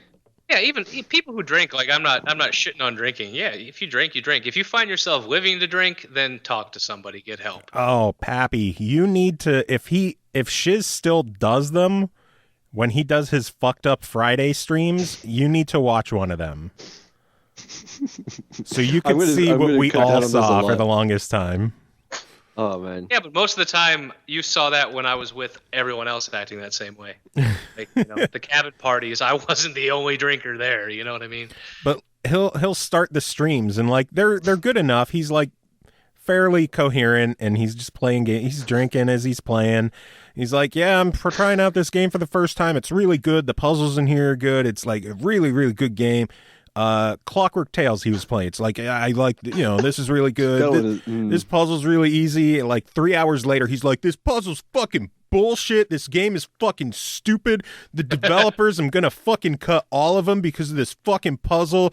It's just fucking like, who does this? I played that sober. I played that sober, and some of the later puzzles were bullshit. So. Okay, thank you. Yeah, I just used a guide the next day to mop up the achievements, and I was like, I give up. I didn't use a single hint until I was at the final area, and then I had all these hints left, so I was just abusing the shit out of them. Like, you want us to solve this puzzle for you? Yes. It was funny because Joe was like, all right, I'm going to stop watching. It's not funny anymore. You're just too angry. I was like, it can't be that bad. And then the next day when I replayed the game on Expert to get the achievements, after like half an hour, I was like, oh, this is all new. And I was like, wait a minute, that's when I got to the end of the game. Did you rewatch your stream? No, I didn't even want to. Without watching, I was so ashamed that I was just like, all right, so I guess the fucked up Fridays are going to have to stop. Yeah. I mean, they're good for a while, and then you hit that point. I guess it just depends on the game. Also, it's like playing puzzle games when you're drunk is not a good idea because you're just going to turn retarded, and then you're going to get angry because that's just how alcohol works. I mean, even stuff like Binding of Isaac, when you're fucked up and playing that, you get so angry. You're an angry drunk. I'm just an angry person. I think it's more that you like to talk shit, but then once you're drinking, your filter goes off, so you're just talking shit about everything, whether it deserves it or not. Why am I breathing so loud? Fuck. Starts as drunk as shit. It's incredibly aggravating. I don't know if you guys heard it's like the hardest fucking game, and people are all which one? That it's impossible and shit. Which game? Tharsis. Our new game about dice and space cannibalism. I haven't played that one yet. I heard about that. You should check it out. We did a lot of playtesting for that game, like really drunk. Hey, Adam, is it on the Xbox? So you're saying this game doesn't exist yet? Yeah, basically, it doesn't exist. Okay. Are you going to bring it to the Xbox One? I think we are. Yeah. Well, cool. Oh shit. What's it Man, called fucked again? up Friday confirmed. I had nothing to do with Tharsis, but except for testing it. But yeah, I think they are doing an Xbox port at some point. Cool. Do you know if they're going to bring the what version of Bit Trip came out? The Bit Trip box or something? Oh, anything The Bit Trip needs. It's called the Bit Trip. The Bit Trip. Do you know if that's going to make its way over? I don't know. That's a really good question. How do you spell Darksis? Tharsis. Darksis. Okay. Man, I remember playing Bishop Runner 2 on a night where 3 of my friends came over to drink. And big surprise, I raged on one level for half an hour. And I'm like, fuck this, I'm going for a smoke. And I come back. And my buddy beat it on the first try. And then he passes me the controller. He's like, here, man, it's your turn again. I'm like, wait, this doesn't seem familiar. You fucking beat it, you cocksucker. Like, Yeah, but so good at games when I'm drunk. You know what's a good drunken game is Electronic Super Joy. That game is easy as dicks when you're drunk. I don't know. When I was kind of messed up on Halcyon, I didn't have an easy time with that game. Hey, you also, on the plus side, Within you got to replay it because you didn't remember playing it. Yeah, within 10 seconds, you're like, yo, let me know if I should upload this to YouTube. As soon as you're like, I'm going to play this game. Oh, all right, here we go. I'm sold. I'm sold.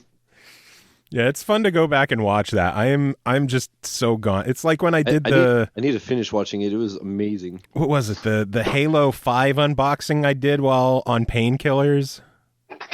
Oh, you were on Painkillers on that one? I think so. That one wasn't Sleeping Pill. That one was just straight Painkillers. And Okay, I'm watching this trailer for Tharsis, and it's a fucking like survival horror game, but you're at the mercy of a goddamn random die roll for everything. Oh, good. Yeah. Yo, you know what horror game is gonna? Isn't fucking Layers of Fear coming out in February? Yeah. Full version. The full version, yeah. I am excited. I'm gonna have to replay it for achievements. I hate my life. That game's I'm fucking. happy because it's been long enough that I don't. I mean, I remember a few core. That's why I don't want to play it because I don't remember anything anymore. That's I'm why, gonna shit man. myself all over again. it was fun watching you play that game, by the way. Shout out to the pens. I'm gonna need those again. Was I worry when I did the live stream of that one that I'm so big into horror and stuff, that I had a couple of good elements, but I worry that I wasn't as entertaining as some of these people who just freak the fuck out. Because I'm like, oh yeah, I'm gonna go down here. Oh god, oh okay, that was scary. I don't know what that's all you like. got out of me. I'm tough So guy just like, extraordinaire. yeah, I was just a little bit like, and then I moved on. But you watch some of these other people, and they're like, oh, what the fuck is that? Oh, Jesus Christ, I'm peeing out of my eyeballs from fear. And I'm like, it's not that scary, dude. There was someone, I I think, streaming for XBLA fans who... Yeah, I gave up watching that stream after 10 minutes. I think it was Pandemonium. Oh, okay, yeah. Who's like Hella was deathly funny as afraid fuck. of anything horror related, and it was still the beginning of the game, like before anything creepy happened, and she would like go to open a door and just freak out before the door opened, like nothing Way too happened much. in the game yet. It was too much fear-mongering for me. I watched Sometimes 10 I do that to myself, though. I psych myself up before, like when I played Outlast, I psyched myself out so hard before playing it. And as soon as I heard any type of noise, I was just like, I was convinced I was going to die of a heart attack. But watching Hella So Bitter stream Layers of Fear was amazing because she was just like getting off on it. It was so funny. That girl is fucked in the head, and I love her for it. She'll just like, as soon as she sees blood or something, she's like, oh, okay, I'm liking this. But it's so weird. She's way too calm about it. Yeah, it was like I fell through a trap door, and I'm just like, And then I'm like, who the fuck puts a trap door in a house? That's stupid. And I just moved on, Yeah, it was fun watching you play it, Pappy, because you had some pretty good quips and comments. Yeah, mine was more quippy. I watched yours. Yeah, I had fun with it. But, like, I like watching people who are a little scared, who get a little... I just can't do jump scares, man. It doesn't matter what the fuck it is. But I like just Joe can't said, do with it. that girl who was so afraid, I just gave up. I watched 10 minutes, and I'm like, this isn't really fun to watch because 10 minutes, she's gone through one room. Like, it's there's such a thing as just being too scared and just being like, okay, this is not beneficial to anybody. Let's just hand it over to somebody else. Watching Legend of the Star get stuck in that kitchen for approximately 17 years was really funny, though. Yeah, it was pretty great watching her play it. That was fucking funny. What the hell were we talking about again? We were talking about booze and games. Oh yeah, Rocket League's supposed to hit the Xbox also. I'm gonna drink. Yay, backlog. Adam's just doing stuff in the kitchen right now. He's just making dinner, drinking whiskey, and he's like, "Why the fuck am I here?" Can you guys hear me like cutting this bread? Cutting bread? No, we can't hear you cutting I'm bread. making garlic bread and spaghetti. Cutting bread. We Dude, can. Hey, Yo, this I guy's slang is on another level, though. dinner. Like that's awesome right there. I like to cook. You should cook And some I like big baklava butts, for and I cannot Pappy. lie. Yeah, you guys, I wish you guys could smell this fucking garlic sauce I got going here, but I guess not. No technology for that yet. Unfortunately. So you should get your ass to MagFest. Oh yeah. I don't think that's gonna happen this year, but That's bullshit. Get wrecked Yeah, I know. immediately. wait a It's minute, that's 2 February, weeks. right? Fuck, I It's sit Yeah. on my monitor from that. What's That's usually pretty in small. January. Like next year, it'll probably be in January again. I'm Oh, that's right around the corner. Dale North and I are talking about going to Bit Summit in Kyoto instead. So Jesus. Yeah. Yeah. Okay. Good. Now I can be jealous of Dale when he crashes in my goddamn room at MagFest in 2 weeks. oh yeah. Yeah. He hit me up. He's like, "Hey, can I stay with you? I have nowhere to live yet." I'm like, "Yeah, sure, dude."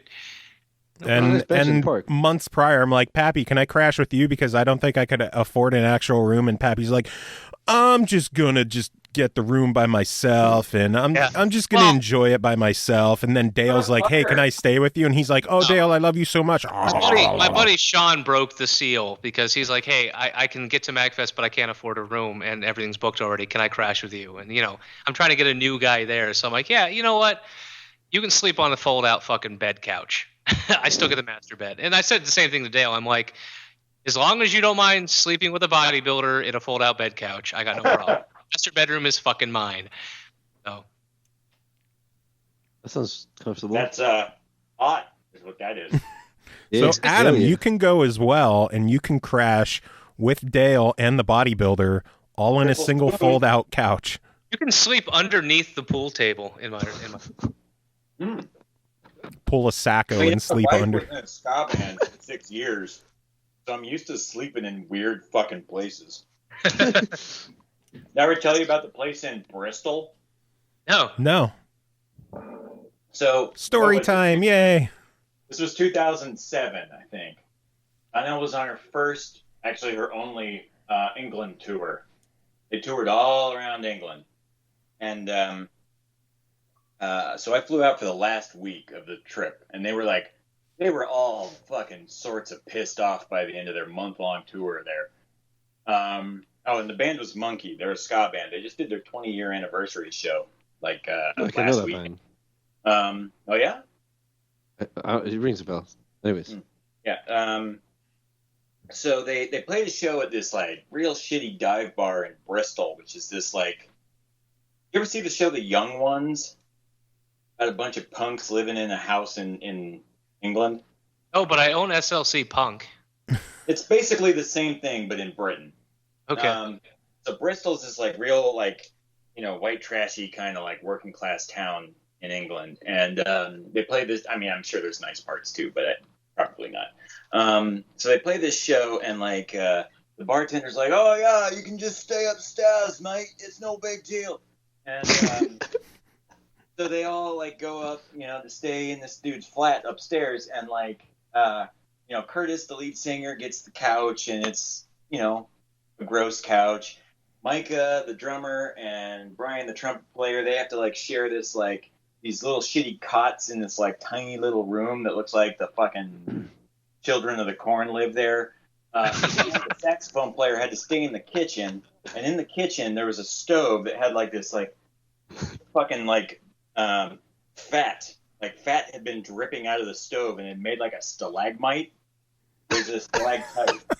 Stalagmite. Good. No, he had a pillow. think. He had a pillow. Yeah, it's just this rod of fat coming up from the floor. It's A disgusting. rod of fat.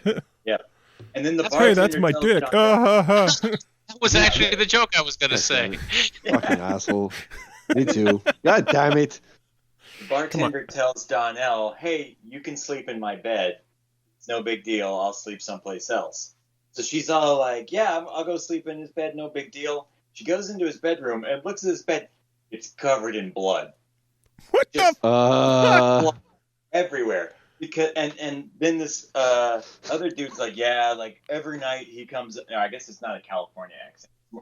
Anyway, whatever. He's like, yeah, every night he comes upstairs and like, runs and jumps into bed and bangs his head, and there's this nail in the ceiling that's like kind of sticky. And like, fucking dude just jumps into bed drunk as shit and then bleeds while he falls asleep. What the fuck? So this guy was living train spotting. Basically, yeah. Like, there is some. What the fuck? The punk rock fucking kids in England are so much more hardcore than the ones out here. Like, Oh my there's some God. crusty gutter punks in like. This guy's getting like shattering his skull Yeah. just going to bed. Yeah. That's hardcore. You would think at some point he'd wake up and be like, maybe I should just hammer the nail back Yeah. into the. Yeah, For right. real, right? Like, man, I'm so hungover. Man, I got a fucking concussion, mate. Yeah. Maybe it's time to reevaluate some fucking life choices. I got a nail hole in my skull again. Hey, boy, I got a hammer. I need to get this motherfucker out, yeah? Yeah. Oh, my God. I love your stories, Adam. Oh, I've these got stories are a lot of amazing. weird fucking stories. I mean, like, that's the Oh, one that's tangible fucking benefit epic. of my fucked up life. Oh, you're one of our favorite guests, Adam. Aw. Your stories are so good. Not as good as Bigfoot one will be, though. Oh, the Bigfoot story. One day. Dude, one day. Yeah. One day Pappy will write chapter 1 and kick this whole thing off. Chapter 1, the fucking. Possessed by Bigfoot's dick. This all started because we were talking about that lady who writes like fucking Yeah, exactly. pterodactyl, right? Because Yeah. Joe was talking, because what was it? I think Joe and I were talking about IDARB getting an update. He's talking about Mike Micah. I think that's what it was. Probably. It's something like that. And then you're like, dude, you have to check out this episode. Yeah, wasn't it like you came back? You were going to cancel the podcast and then came back or something like that? No, that was before we ended it. Okay. Or wait, when Something, was that? something like that. Was that the final episode that we talked was- about? Yeah. Mike- Okay. Yeah. It was the final episode. Hey, And- so what was the deal with that? How come you're doing this still? Like, I don't have how come you're still here? Well, What's going on? Why the fuck? we stopped the show because Kris, he was going to focus on getting a job and, focusing on life and his fiance and everything Yeah. else. And like 2 months later, she left him. Oh, I didn't know that. Fuck. Yeah. So, I came to his place to just like hang out, play some rock band and keep company and just, I didn't see him for like 2 months since I wasn't going up to record with him anymore. And when I was up there, I was like, hey man, I'm here. Do you want to like record an episode just for old time's sake? And we recorded one and then we just started doing it again. And I actually moved into the apartment above him. Like when I went to visit him, he was saying, yeah, the place above me is open. And I ended up moving up there. Ashley and I are up here now above his old place. He actually had to leave because he got that place with his fiance and he couldn't really afford it by himself anymore. So he's actually living in our spare room.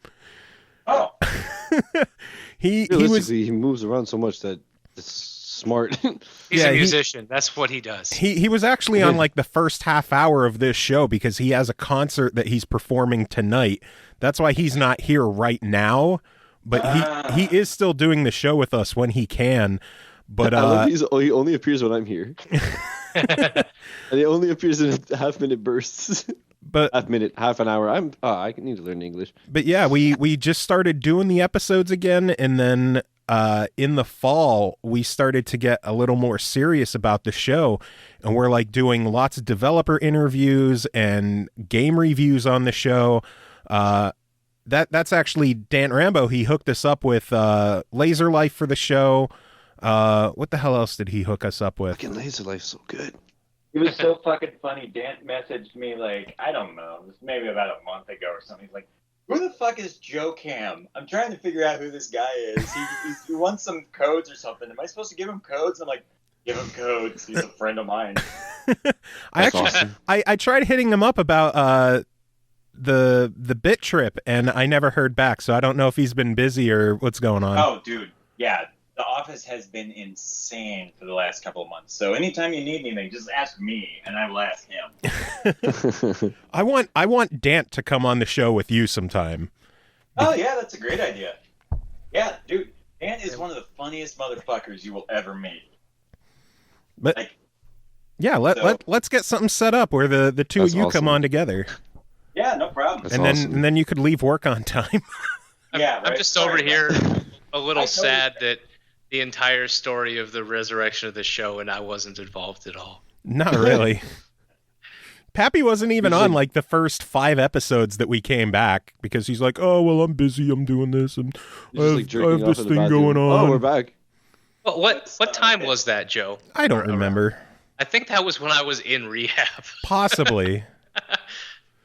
I mean, the return of the show wasn't really a planned thing. It just kind of happened. No, yeah, it wasn't until 2015, like, say what, like late spring of last year that I really became that every week co-host. But, well, you kind of became our third guy near around episode 100 was when we made you the official third guy. Yeah. And then we joked that 10 episodes later, you killed the show. Yeah, that sounds about right. That's funny. Yeah. That's funny. And now I stream things for the show, and I do things, and I play games. I love how I met you guys. You guys were on my Super Mega Baseball stream, and you kept talking about the podcast. And, like, you guys, Joe, you seemed cool and stuff, but normally, like, obviously, you know, pretty much every streamer is like, don't plug your shit on my channel. For some reason, you let me. You were cool with it. For some reason, I'm like, this guy seems cool. Like, I'll roll with it, you know? And I go figure. And then we interviewed the guys from Super Mega Baseball. Man. Yeah. I'm still trying to get Joe to not plug his shit on my channel. They actually watched nice. They actually watched some of that stream, some of the guys. Nice. I emailed them when I did my like big ass giveaway at the end of the year. I gave away a code for that game. And then I sent them the highlight of the Joe Camnet special when I would thank followers by beating the batter. That was which so is still funny. one of my favorite Twitch moments ever. That really was good. And you got so many followers that night, too. Yeah, I think I was winning like 20-2 or some shit, and I almost lost the game. Because you were beating so many people.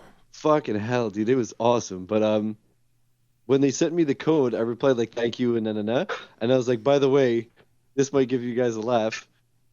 And I sent them the highlight of Joe Camnet special. They're like, yeah, we were actually watching the stream, and they gave us we got a kick out of that. I was like, oh shit, that's awesome. I wonder if they put the 2 and 2 together that was my show that they came on. I hope so. Well, actually, you mentioned it on that show. You said like one of our friends just blocked us through the game, and he almost lost the game, and so yeah. I wonder if like they knew before they came on that the Joe Cam special was me. Oh man, it's just you are the Joe Cam special. You are the Joe Cam. I am the Joe Cam.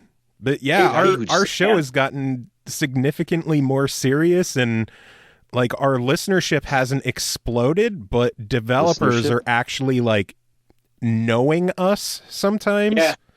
Joe's underway.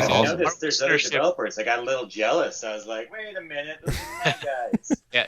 Joe's underselling. Adam, you'll always be our best bitch. You'll always be our best bitch. Your bottom bitch. Our listenership is growing really, really strong, which is great because we're seeing an actual percentage increase over time. Yeah, nice. Things are definitely going up for us. Like we even got business cards. Yeah. Oh, nice. I should get your address and mail you one so you could see what we've become. Yeah, you even have your own Moobot command in my channel. I do. I have a Moobot command in your channel because I'm special. Pappy does too. Pappy, FYI, if ever you come into my channel, you type !SML. It says to follow you guys on Twitter. Oh, sweet. Thanks. Yeah, no problem. I was assuming that if I did something, it would just automatically boot me from the channel. Yeah. You should put Pappy one that's says, like "Hey," exclamation automatically. point Pappy, and when someone enters it, it just says Pappy's a piece of shit. It just automatically bans them. That'd be amazing. Pappy has been banned for 4. No, if they type it in, it And just says since- Pappy has been banned for 4 hours or something like that. And it sends Twitch a complaint about the account. It doesn't ban the person who typed it. It just bans Pappy again. Well, at least if I get auto banned enough, then maybe Joe won't bother me to stream anymore because I won't be allowed to log on. Nice. You don't even have your own streaming channel, Pappy. You should make your own. Sent me a info for your. No, for the don't SML. use your own. Do SML, dude. Yeah, fucking was like, use it. are you- I sent you the info to stream on the SML What I account. What I'll do is I'll fucking stream one day at like 3 a.m. wearing my Winnie the Pooh onesie. Do it, man. Nice. I'll put that shit on YouTube. Hell yeah. You guys ever Yeah. watch our fucking Choice Provision stream? No, I didn't know you guys do a stream. We were doing one for like 3 months or so. Then we got way too busy to keep doing it, but we'll probably start up again. I've been Nice. thinking about doing streaming myself, learning to play fucking Japanese. Learning to read. Sorry. Learning to read Sorry. Japanese. There's spark plug. Okay. Actually, my roommate in Japan actually did that. He was learning how to read Japanese, and to accelerate, he was buying the mangas in Japanese and he bought a Japanese GameCube, and he's like, yeah. Nice. So it might take me like 20 minutes to get off the menu screen because I'm looking up a few words here and there, but it's forcing the guy to learn quickly, Nice. or Yeah. else Yeah. playing RPG. I just played Lovely Planet. You know, I worked on the Final Fantasy V fan translation, right? Oh, I didn't know that. Okay. Yeah, way back in the day, I did ROM hacking, and so I worked with this kid whose IRC name was Som2 Freak, Secret of Mana 2 Freak, and Okay. and so I worked on the Final Fantasy V fan translation, and we fought about how strict the translation should be, so I stopped working on it. But so I'm playing Final Fantasy V in Japanese on my iPad with like a little swipe out dictionary on the right, and yeah, it's been very, very educational for me. Like it works. It really does. That's work. awesome. Yeah. That's awesome. I was watching. I remember when I was trying to learn Spanish with my ex. I would keep. I was doing like a Friends marathon with her, and I would put just Spanish subtitles, just because I knew. No, because I knew all the like episodes by heart. Uh-huh. So I had the Spanish subtitles, and I would just read those, and That worked. it helps so goddamn much.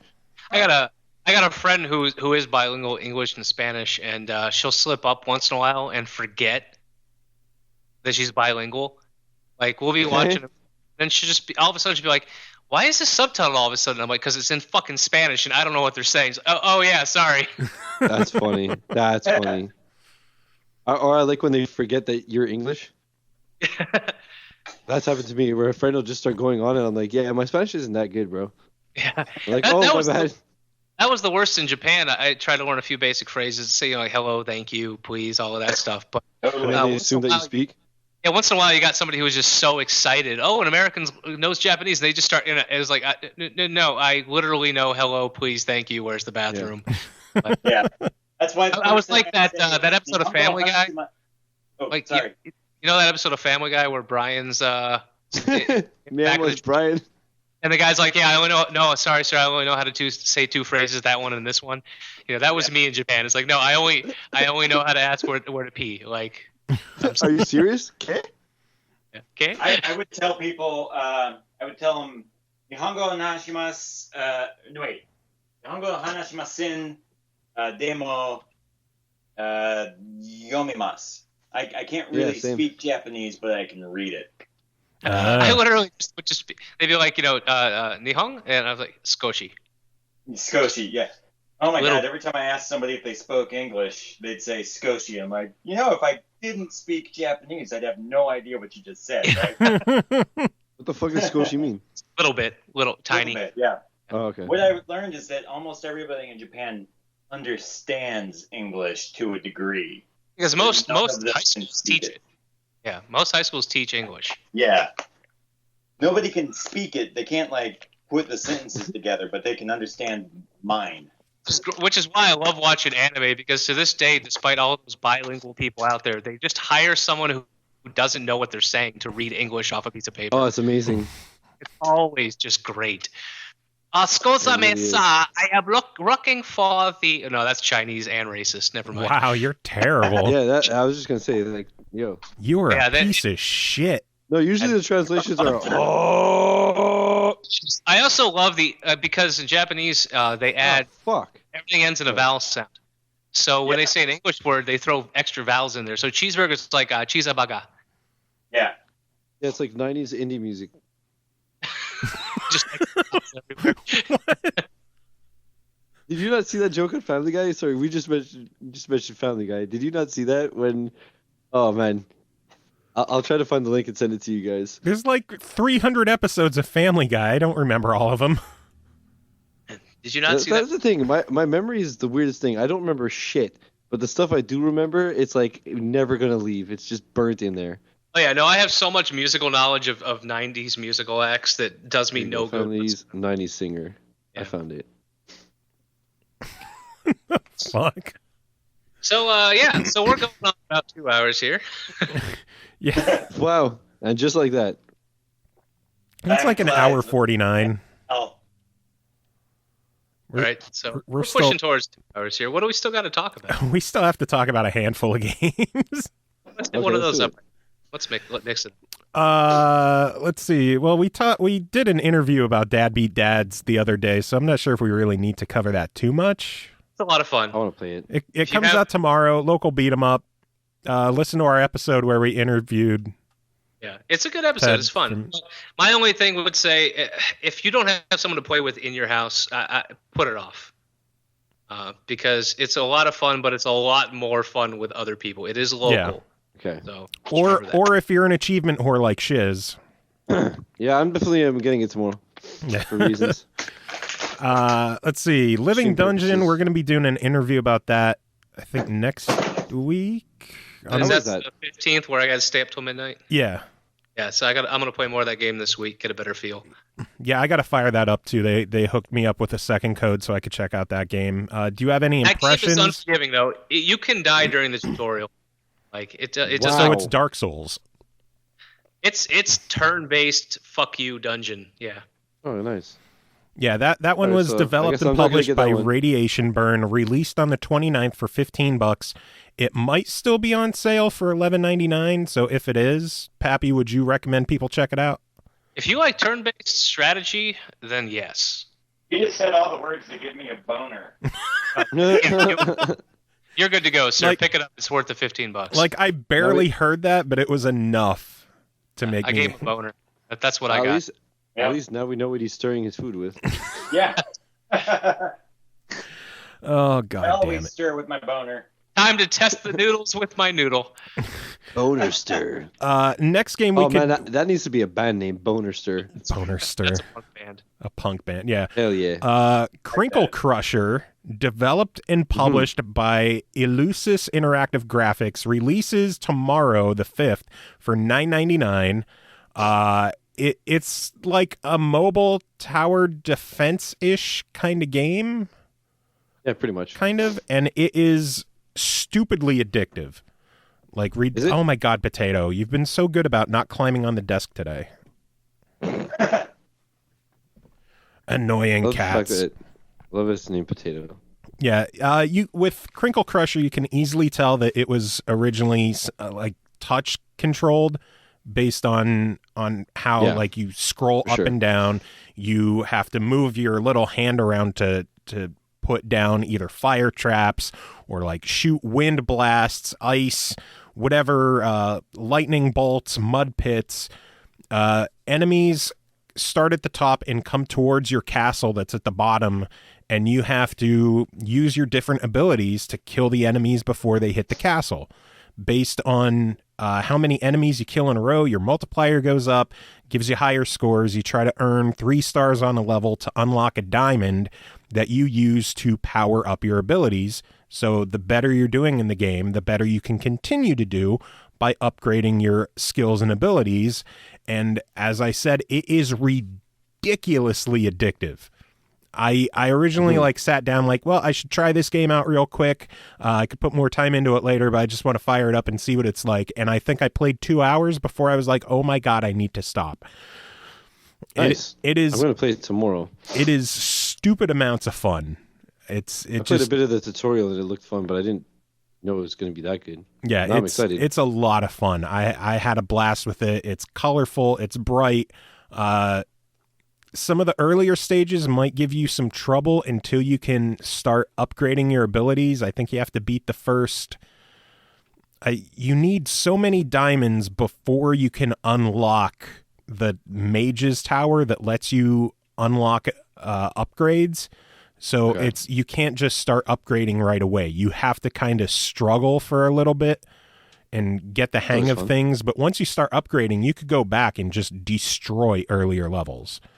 What's the game called again? Krinkle Krusher. Huh. With a K, because that's yeah, how that they makes do sense. I saw one of my buddies. Granted, he's an absolute monster achievement hunter, but I saw that in 5 hours he got 910 of the 1,000 gamer score. Wow. So I figured it would be that. Judging by the achievement list, I figured it'd be that where you start off a little bit tough, and then once you upgrade, you just wreck shop. Yeah, you definitely can. It's tons of fun, though. I had a lot more fun than I was expecting out of it. Nice. Yeah, I'm excited to play it. I just, like I said, I only give it a spin for maybe half an hour just because I didn't have time. I was like, let me just get a feel for it before I stream it on Friday type thing. But it definitely seems cool. I'm excited. That and Dad Be Dads. I'm curious to see if I enjoy it. Yeah, I would put Krinkle Krusher above Dad Beat Dads just because you need friends to play Dad Beat Dads with. Well, you don't need them. It just makes it more fun. It's a lot more. It's a totally different game. I mean, the bots are serviceable, but nothing beats having a room full of friends playing a game. Yeah. Oh, for sure. Whipping each other with babies. Anything like that's like a couch fighting game. Like Smash Bros. Is, I don't know, one of my favorite games of all time with friends, but then, play with bots, and then after 10 minutes, I'm done. Yeah. Totally. Krinkle Krusher, hella fun. It was Clash. Good times. Clash should have used some bots, and it would have been fun, but obviously it doesn't compare. Yeah. To, Last game to discuss this week is Cobalt, developed by Oxeye Games. Published by Mojang and Microsoft Studios, released on the 2nd for $20. Oh shit! That finally came out. Yeah. Wow. Huh. You were getting so much harder to hear, Adam. All right, I said no shit. That finally came out, huh? Yeah. Yep, it came out this week. Stream for some reason, man. It's awesome. The game is incredible so far. I kind of want to compare it to a Metroidvania shooter, but it's all level based and there's not so much backtracking. It just this 2D action platformer shooter. It's like 40 genres rolled into one. RPG elements, collecting things, finding secrets. The one knock I have on it so far is the controls are overwhelming. I thought they were. Like, if you don't, Pappy can speak on this. The controls were the only problem I didn't have with the game. Well, it's just there's so many different commands for the game. The only thing that I had problems with is that the tutorial, if you even want to call it that, it was like when I had to hack something for the first time, it didn't say how. It was just like the tutorial was basically, you need to hack this. All right, thanks for the fucking tips, man. For me, once you figured out the controls, it was kind of easy because right, left, fire, and then your keys, your X, Y, B, A was pretty much choose your weapon. Like X to go to gun, Y to go to punch, and B to go to grenade, and that was that. But I'm talking like the bumpers and the triggers. Yeah, no, it took a minute to get used to. I didn't feel overwhelmed by it, but it was so different. I think what it was is it was so different. What the bumpers do again? I know the triggers, but I don't remember what the bumpers do. I think they were for like the dodging and like the slow-mo rolls and shit like that. Well, left bumper was to bro fist. You just fist bumped you fist bump your opponent real quick before you fight him. Yeah. That's fucking funny. Yeah, no, but I know left trigger was roll, right trigger was shoot. I don't know. I had no problems with the controls. The one thing I did have a problem was I played the game for there was that, but I played for I don't know. I want to say like half an hour, 45 minutes, just because like I woke up early before work, and again I was like, okay, I'll save it for when I stream it. And fucking, it's played a haunted for half house an hour over Adams right now. Yeah, someone's behind him and they're about to kill him. Yeah. I love that you guys can hear the oven opening, but not me. I hear you fine. I don't know what they're talking about. I hear you fine. Oh, good. Well, you were breaking up a couple times, so that I don't know if that was my end or something. I probably should have used my laptop instead of my iPad, but you know. Stupid, terrible Adam. I am the worst. Stupid, terrible Adam. God damn, get wrecked. Well, that's a throwback to when he said "stupid, terrible Bob" for Bob Baffy. Nice. Oh, I didn't even realize I'd said a catchphrase. I like that. You talk so much shit to Bob Baffy that you forget what you say to him. Oh man, I wish he would have been on tonight. Like he messaged me like 20 minutes before you did that he was home and available to play or to join the call, but I didn't have my iPad screen on, so I didn't see it. I had Twitter open on my computer waiting for him to message me, and I've messaged him since then and I haven't heard back. So yeah, because after 30 minutes he just went fuck you and went and had fun with his life. Fuck you, Joe. Fuck you, probably. Pappy. Fuck me, seriously. Fuck all y'all. But yeah. I think Cobalt. Yeah, the only problem I had with Cobalt was that I played it half an hour, and I quit out to the main menu and I lost all my progress. Oh, that's shitty. Mm-hmm. So I don't know if there's a manual save or I just didn't go far enough. If that's the case, then the checkpoint system is fucking pure anus.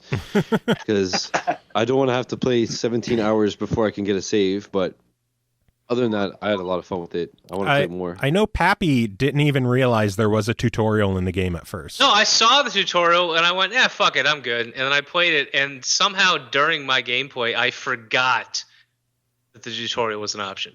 It's not that I never saw. It's not that I never knew. It's that I literally went, oh no, I don't need the tutorial. And then when I'm talking to Joe a day later, I'm like, man, I could have really used a tutorial. And I was like, there is a tutorial. I think I did. Well, I assume I did it because it was saying, I wish I had to do this. Lock picking was a bitch, but when I got to that musical lock picking, that's when I had to stop. I'm like, I have no, after like 10 minutes on that, I'm like, I have no idea what I'm doing. I had zero problems with that one. I got the idea, but I kept mimicking the pattern. It didn't work. So it's like, and I saw Maka too. He had trouble it sound with it. Exactly the fucking same. And I'm like, and it wouldn't open. I'm like, oh. Yeah. Okay. I think it was just a bitch. But the safe was even worse. It just was spinning around until it opens. Unlocking a safe in that game is like when you're a virgin, you got to just figure it out. Just like wiggle it around until it works. Well, I eventually figured out how the safe cracking worked in there. When you're turning it in certain directions, you'll notice that it pops bigger on certain notches. I actually asked them about it. I said, only thing I had a problem with was safe cracking, but I didn't do the advanced tutorial, so maybe it was covered there. They replied back, said the safe cracking minigame is unfortunately not covered in the tutorial. A lot of people have had problems with that, but Daniel Brynolf, a.k.a. The Wreck, insisted on keeping it the way it is. It's a sound puzzle, and you need to alternate tuning it left and right and releasing at the correct time. If it does a strip when you release, it means you missed the mark, and the puzzle has reset. So it's a fuck you. Cool. Basically, I told them that they might want to have some kind of tutorial with some of the lock picks.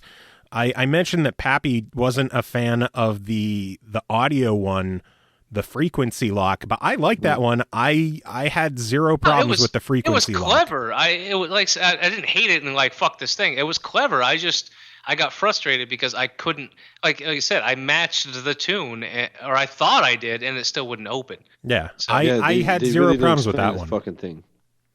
I figured it out, but it didn't explain anything. So yeah, they could have done a little more with the explaining the locks, at least the first time you do them, because there's so many different lock styles in the game, which it keeps it unique in that there's a bunch of different ones, but It's there's a lot of stuff in that game for something you think is a simple little 2D side scroll. Yeah, right? it has a gigantic campaign. It has an arcade mode, which is completely different stylistically from the actual campaign, where the campaign you're trying to like go through it more slowly and methodically, lining up your shots, taking your time, reflecting things. In an arcade mode, it's just insane, fast-paced, shoot, dodge, reflect attacks, everything. The whole time slowing aspect is really cool, although it could backfire on you. Some of the videos they showed online is that someone would use the dodge roll to like hit something and slow down time, and then they would fire a bunch of bullets at them because the other person isn't slowed down. And they would fire a bunch of bullets into the little time slowed area. And when the time went back to normal, it was just 50 bullets hit you at once. Oof. Okay. It's really cool how they did the time slowing in localized areas while everything else was still the same speed. Huh. It's just relativity in a video game. I wanted to do that forever. And you want to do that in Max Payne 3 multiplayer? And you want to know what's really awesome about Cobalt? It's on the Xbox One, Adam. Yeah, motherfucker. God, Adam. So angry, Joe. Seriously. You're just obsessed with this Xbox One thing. Why don't you just join the rest of us with our PlayStations? I do have a PlayStations. It's just PlayStations try to set my house on fire. It's funny because I don't have a PlayStation, and I'm less bothered by the games not being on the Xbox One than Joe. Do you have a Wii or a 3DS? No, I have a Steam account and an Xbox. Yeah. You guys see. Well, I had a DS. Steam and all that Steam shit. As soon as it comes out on the 3DS and the Wii U. Yeah, no, almost everything comes to Steam. It's almost it's the coming to PlayStation and Steam, coming to Xbox and Steam, coming to fucking Virtual Boy and Steam. It's actually a huge problem. There's too much shit on Steam. There's no way to make any fucking money on there anymore because you have to compete with every fucking college kid's piece of shit little video. I honestly feel like Steam is where if you're making a new game, you release it on Steam and try and get it popular on Twitch. That's your route. Yes, that's exactly what you have to do now. It's really aggravating when you've been doing this for 16 years and you're like, well, I'll call up my friends in the press and they'll let the people know about the video game. Nope. You gotta fucking call up 700 Twitch streamers. or just one shiz. Yeah, or one shiz. Shiz, how many viewers you got? Viewers or followers? Followers, I just hit 1,500. Ooh, I'm going to send you codes for everything from this day forth until the end of time. Oh, SML Podcast, making things happen. Oh, Shiz, you only stream on Xbox, right? Yeah, but I mean... All right, well... I could make some exceptions. Do you have a PlayStation? No, but I do have a PC. Oh, there you go. Yeah. The only reason, I want to stream PC games, it's just that Twitch is so superior streaming from a PC that I don't want to do a good PC stream and then be like, all right, let's go back to the basic. So you're literally afraid of PC success. Like, what if everyone's subscribing? No, it's just because until I get my capture card and everything could be how I want it, I don't want to, do a PC stream here and there, and then I go back to Xbox and I'm like, this is just fucking so bare bones. Yeah, that's the funny thing because I'm just doing the amateur streaming, once or twice a week, but I'm looking at it and it's like, yeah, if I wanted to do this seriously, I would have to invest a couple $100 right off the bat. Like really comfortable headphones, a great mic, a comfortable chair, a fucking capture card, an actual PC, not my laptop. Like I'd have to drop. Knowing me the way I want to be prepared for everything, I'd probably have to drop like $2,000 just to start. Yeah, I'm happy just streaming on Xbox.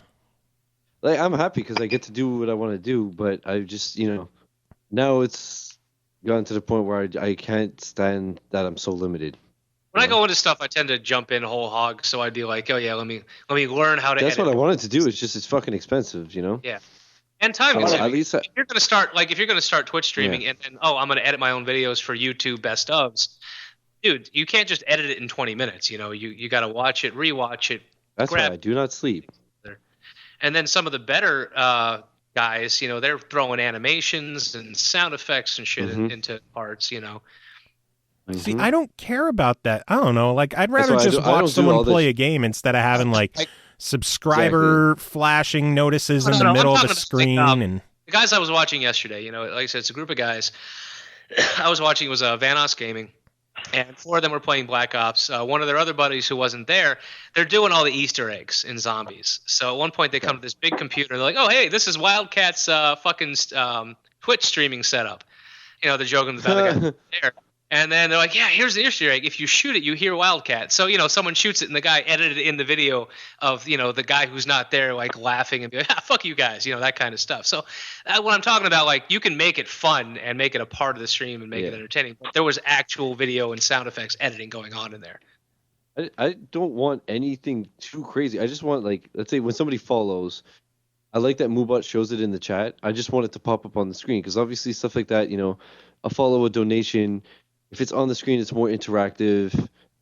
Yeah. And you know, if you give me $10 and I just say, "Hey, Pappy, thank you for the $10," it's different than if you actually see it pop up and everybody sees it. Like, "Oh man, Pappy, what a cool motherfucker!" You know. What I mean? That's also sociological. If people are seeing donations coming in, they're also going to be more. That too.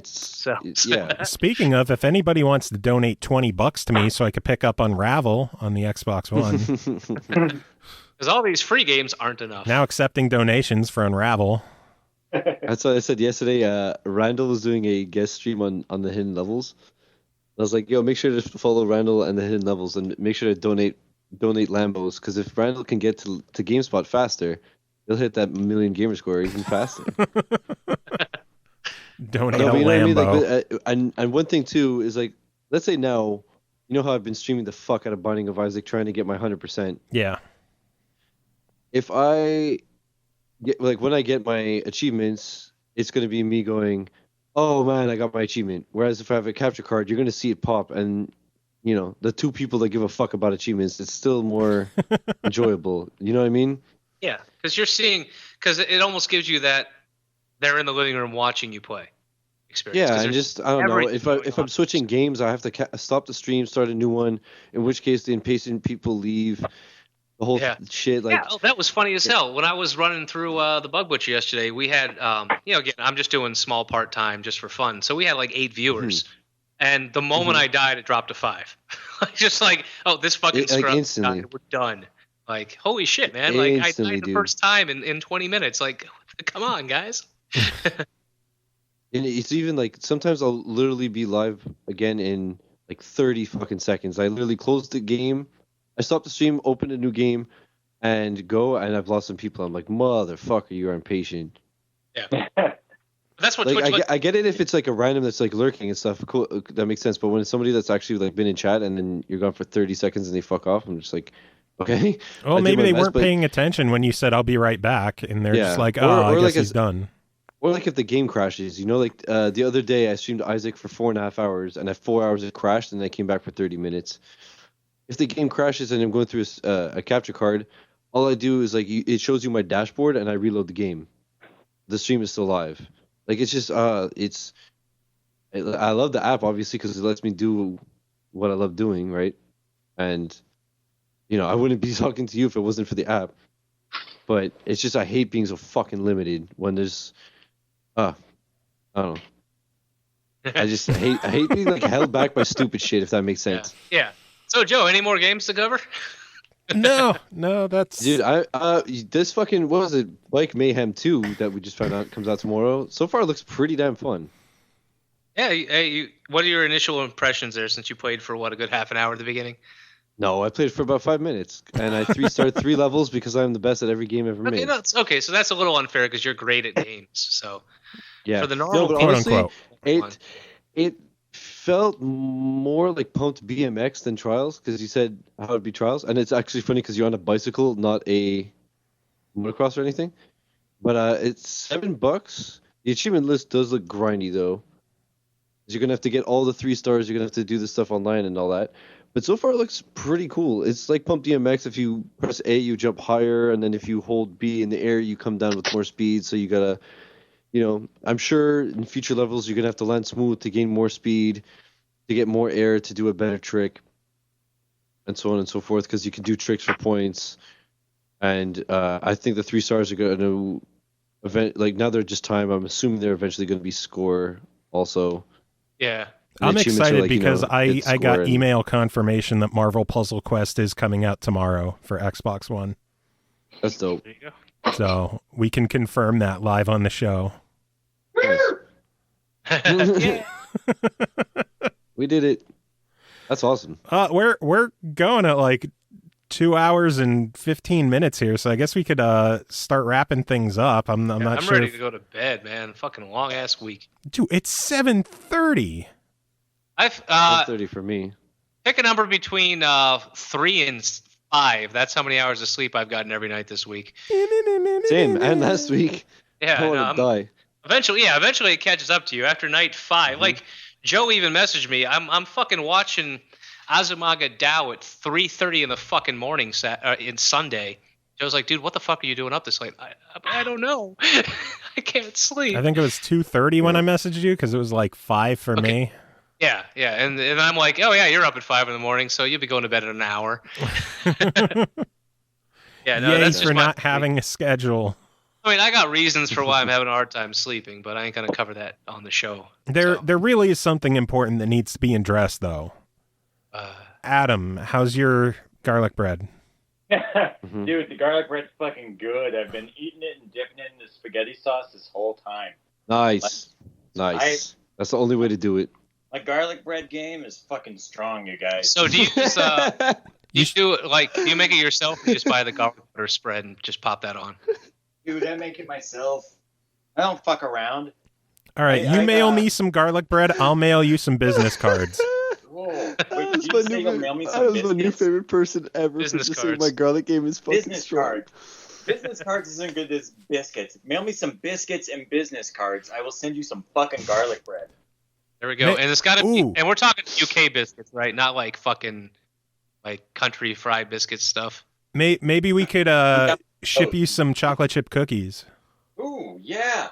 And you could give Mike some Dale. as well. You know what Dale's interests in food are like. I like food just as much as that. That's guy. not fair though, because Dale judges food. Okay, yeah, no. I love all food. I will eat fucking Taco Bell and be very happy. There we go. Yeah, Dale's like, I'm teasing the guy. I'm gonna see him in 2 weeks. So, I'll even tell him I'm teasing him. But yeah, he's the kind of guy who will be like, "Oh, you're having Taco Bell? Well, I'm gonna go to this Yelp reviewed 10-star restaurant where the food is made by a one sole Indonesian woman who's been cooking for 75 years." Yeah. And she does everything by hand because she's been blind for a decade. That's like the one MagFest where I was going to go to CC's for pizza, since we don't have one around here, and there was one down by MagFest. And I was just going around asking people if they wanted to go, and I was like, hey, Dale, do you want to go to CC's Pizza with us to grab food? He's like, what, Feces Pizza? He's said, though, he's calmed down a little bit from that judgmentalness, but he still prefers, like, if he's going to go eat out, it's going to be an event. Well, no, because I was like, well, I know it's not the greatest pizza, but, it's cheap and it's decent. And he's like, no, man, it's fucking terrible, but I love it. It's good. It's terrible, but it's good. Which is true. No, that's and then really he went best. with us. So that's the best advertisement for CC's, actually. This is terrible, but I love it. Yeah, it's not good pizza, but it's good pizza. And depending on what you get put on it, it's not even pizza anymore. Reminds me of this podcast I heard about. It's not good, but you're going to love it. Yeah, no, I can't wait to see Dale. I can't wait to hang out with him. And our show's fucking terrible, but it's pretty good. I haven't seen the guy in like, what, it's pretty good months? for terribleness. I mean, shit, I'm thinking about calling him up, seeing if he wants to get lunch tomorrow now after all this talking about him. Oh, you can let him know. One of our friends is planning on bringing like a fucking 20-pound or 10-pound peanut butter cup. It's gonna be Jesus Christ. It's gonna be in the room that Dale's crashing in. So Jesus Christ. Yeah, well, because she's a baker. I should be in that room too. Is what? Yeah, she's a baker, and she was like, "I've got like 30 pounds of chocolate left from the holiday rush, so I'm just gonna make a giant fucking peanut butter cup and bring it. Can I put it in your room?" And I'm like, "Yes, you can." Adam, you still have That's 2 weeks awesome. to make MagFest happen. So. Yeah, how much do you think a cross-country plane ticket costs this time? I don't know. Ask Dale. Yeah, last minute, probably $700. Yeah, probably. Yeah. I booked mine 6 months ago for like 300. So Just Greyhound it. Oh god, yeah, he'd have to leave now. Nice. Just fly over with Dale. See, when you and Dan Rambo come on, you got to get Dale as well. The 3 of you just come on together. I don't we think won't even Dan have to talk. and Dan have ever met each other, but that is a thing that we could try to get to happen. And then you could harass Mike to come on, even though he's insanely At this busy. point- At this Yeah. point, Joe, you and I wouldn't even have to talk. We'd just introduce them and sit back. Dude, I barely talked this episode. Good. because Same. because Pappy doesn't know when to shut up anymore. He's like, I'm going to make this my show. What Nice. fuck episode? You showed me the comparisons between the one episode where One- my I was- wife, say hi. I was like 10%, and then the next episode I was like 80% of the fucking talking That between was me and Joe. fucking hilarious. Well, that's not just you. That's Skype in general. That was funny because No, I'm just saying, like- when Joe was editing that episode, he put that picture of the wave files in my chat, and I was howling. Yeah, I think Anita Lake was watching at the same time. because I'll And we be were like, honest, Jesus Christ. because between the emails and a lot of the game reviews, Joe does most of the talking. So I like it when I can jump in and kind of take over from once in a while. I feel like I'm giving Joe a quick break because he's always giving me Fair shit like, Pappy, why aren't you saying more stuff? So, Pappy I has mean, I 2 can- modes. It's say nothing and say everything. well, I feel bad sometimes when you've got like 8 emails and you got to review 5 games and I've only played one of them, you know? And you're just sitting in the corner masturbating. It's the moment Hey, we that's get what off. I was doing. The moment God, this garlic bread episode's must be done, serious. I'm taking the pants off. That's like, the it's secret just, ingredient in my spaghetti. huh? Oysters? No, masturbating. Yeah, I mean, he did use his noodle to stir the noodles, so why not? Yeah. While you're already in there, you know. Semen is not the ingredient. Masturbating itself is the ingredient. Yeah, I mean, how you get the semen out changes the flavor. Exactly. It's a whole process. I'm so glad you were able to make it on, Adam. I love you Okay. guys. I'm so happy to do this. It's been too long since we've had you on. I know. I'm sorry I was so late, man. Like, I forgot all about it. So, like, Hey, That's how Adam, much are he you going to loves be on guys. tonight? Oh, He's like, shit, I gotta do this thing. yeah. He was. Let me see if I can pull up Facebook because his answer was amazing. When I just You gotta do it. You got money? it was like 10 to 8 my time, and I was like, hey, he's still coming on tonight because Bob was saying he was going to be late, and then things just fell apart because I wasn't paying attention to Skype. Here's Adam. Loading. Come on, Facebook. Chop, chop. I'm sick of your bullshit.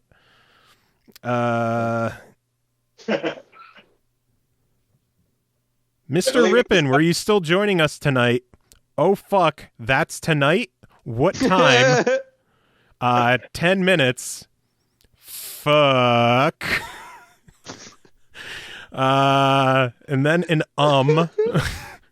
I said, it's all good. I know Bob is running late and I never heard from Mike, so no worries. He said, I can start running home as fast as I humanly can. Shit, I wish I remembered earlier. I would have gone home earlier. I could do it in like 90 minutes, but it takes forever to get home. That's amazing. And he's I like, work in San Francisco. I live in Oakland, and I walk every day. and then an hour later, he's like, almost home. Got to pick up whiskey first. My wife demanded that I have whiskey when she gets home tonight. Fine. And then and then I forgot that I didn't actually have Adam on my Skype list because when he called in the other times, either Kris was doing it or Pappy was doing it. And That's Mike funny. Micah was the one who was doing the actual connections. Yeah, all the other times. Good That's times. funny. Good times. Oh, everything worked man. out great. Well, we are creeping ever closer to 2.5 hours, so I'm not sure what music to play this week. I'll find something and play it. Maybe we'll just play some Dragon Fantasy music. Fuck yeah, Dragon Fantasy music. Ooh, can you get us music for Laser Life? I can't right this second, but or do I have it for Laser Life already? I don't know if I do. To figure out. Hey, in a couple of weeks, Dragon Fantasy, God willing, if the 3DS and Wii U versions pass lot check this time, Dragon Fantasy will be coming out on 3DS and Wii U pretty soon. So we should do the show again when it, like a week before it comes out, and I will make sure to get you some Laser Life music. I thought it was out on Wii U and 3DS. Dragon Fantasy 1 is. Dragon Fantasy 2 is not. I thought the Chronicles was both games. Nope. Huh. Nope, fuck you. Yeah, no, I can't. Nope, you're wrong. Are you crazy? I'm drunk, so. Nice. Everyone's drunk but me. All right, so a couple weeks we'll get you back on. You'll have to let me know when it's coming so I can schedule you. Yes. Because believe it or not, we have bookings. Whoa. Yeah. That's fucked up. You should bounce. Man, you're so rich and famous now. Talk to me and me alone. Well, if we bring you on, it's going to be you and Dant, right? Yes, I will make sure Dant comes up. So it won't just be you. If you're coming on for something, hey, we're releasing a new game, we'll make sure to focus on you guys rather than the usual of, hey, come on and help us dick around. Yeah, no, I like dicking around. I don't want to focus on my video games. Have you listened to our game podcasts, our game-centric ones? I mean, we put 5 minutes aside for your games, and then we go back to the dicking around. Aw. Well, don't forget, Adam was one of the pioneers of coming on to talk about his game and then talk about random bullshit for the majority of the time. Yeah, you're right. But I feel like since the last, since you had him do that episode 7, we've really honed our skills with the dicking around part. We have become professionals at not talking about the games we're supposed to talk about. The fact that I'm here just makes it so true. Yeah, we have Vector Unit coming on next week. Clapfoot might be coming on next week. We have Radiation Burn coming on the 16th. We have the guys for Gunscape coming on the 23rd. Gunscape is fun. We have shit scheduled, son. You were fully booked. That's impressive. Did you see the 1 week where we had 5 episodes in 5 days? I don't. That was fucking mental. That almost murdered Joe Cam. That I think the last episode of the week I barely talked because I'm I'm fucking exhausted from talking all week. Yeah, because you did 3 of those solo, right? I think so. Yeah. It's tiring to talk for hours on end. It really is. I spent 4 years as an instructor. That shit ain't no big deal. Yeah, but I spend my entire day not talking until I play games. I got paid to talk 8 hours a day in front of students. I mean, nice. I got no problem with this. Yeah, it's just shit's getting crazy though. Shit is getting crazy. Shit is popping off, son. But yeah, 3-year anniversary of the SML podcast is slowly wrapping up at the 2.5 hour mark. Slowly. So I guess the only way to end this would be for Adam to give us final words, but he's gonna have to get closer to the microphone. Oh, I am right here, motherfucker. So Adam, you have the honors. Kick off year number 4 in style with your final words. Oh God. Let me think for a second. How do I kick this off proper? Fuck, this is too much. No pressure or anything. No pressure whatsoever. This is going to be a perfect end to the show of just Let us be led into this new brave world of year 4. Guided by our turgid members into that great new future of video games and bullshit and horse pornography and not horse, fucking Bigfoot. Bigfoot. Yep, Bigfoot pornography. And you know what? Let's fucking do that. Let's write a story about Bigfoot having sex with people because really, Bigfoots need love too. Bigfoot need love too. Ain't that the truth? Amen.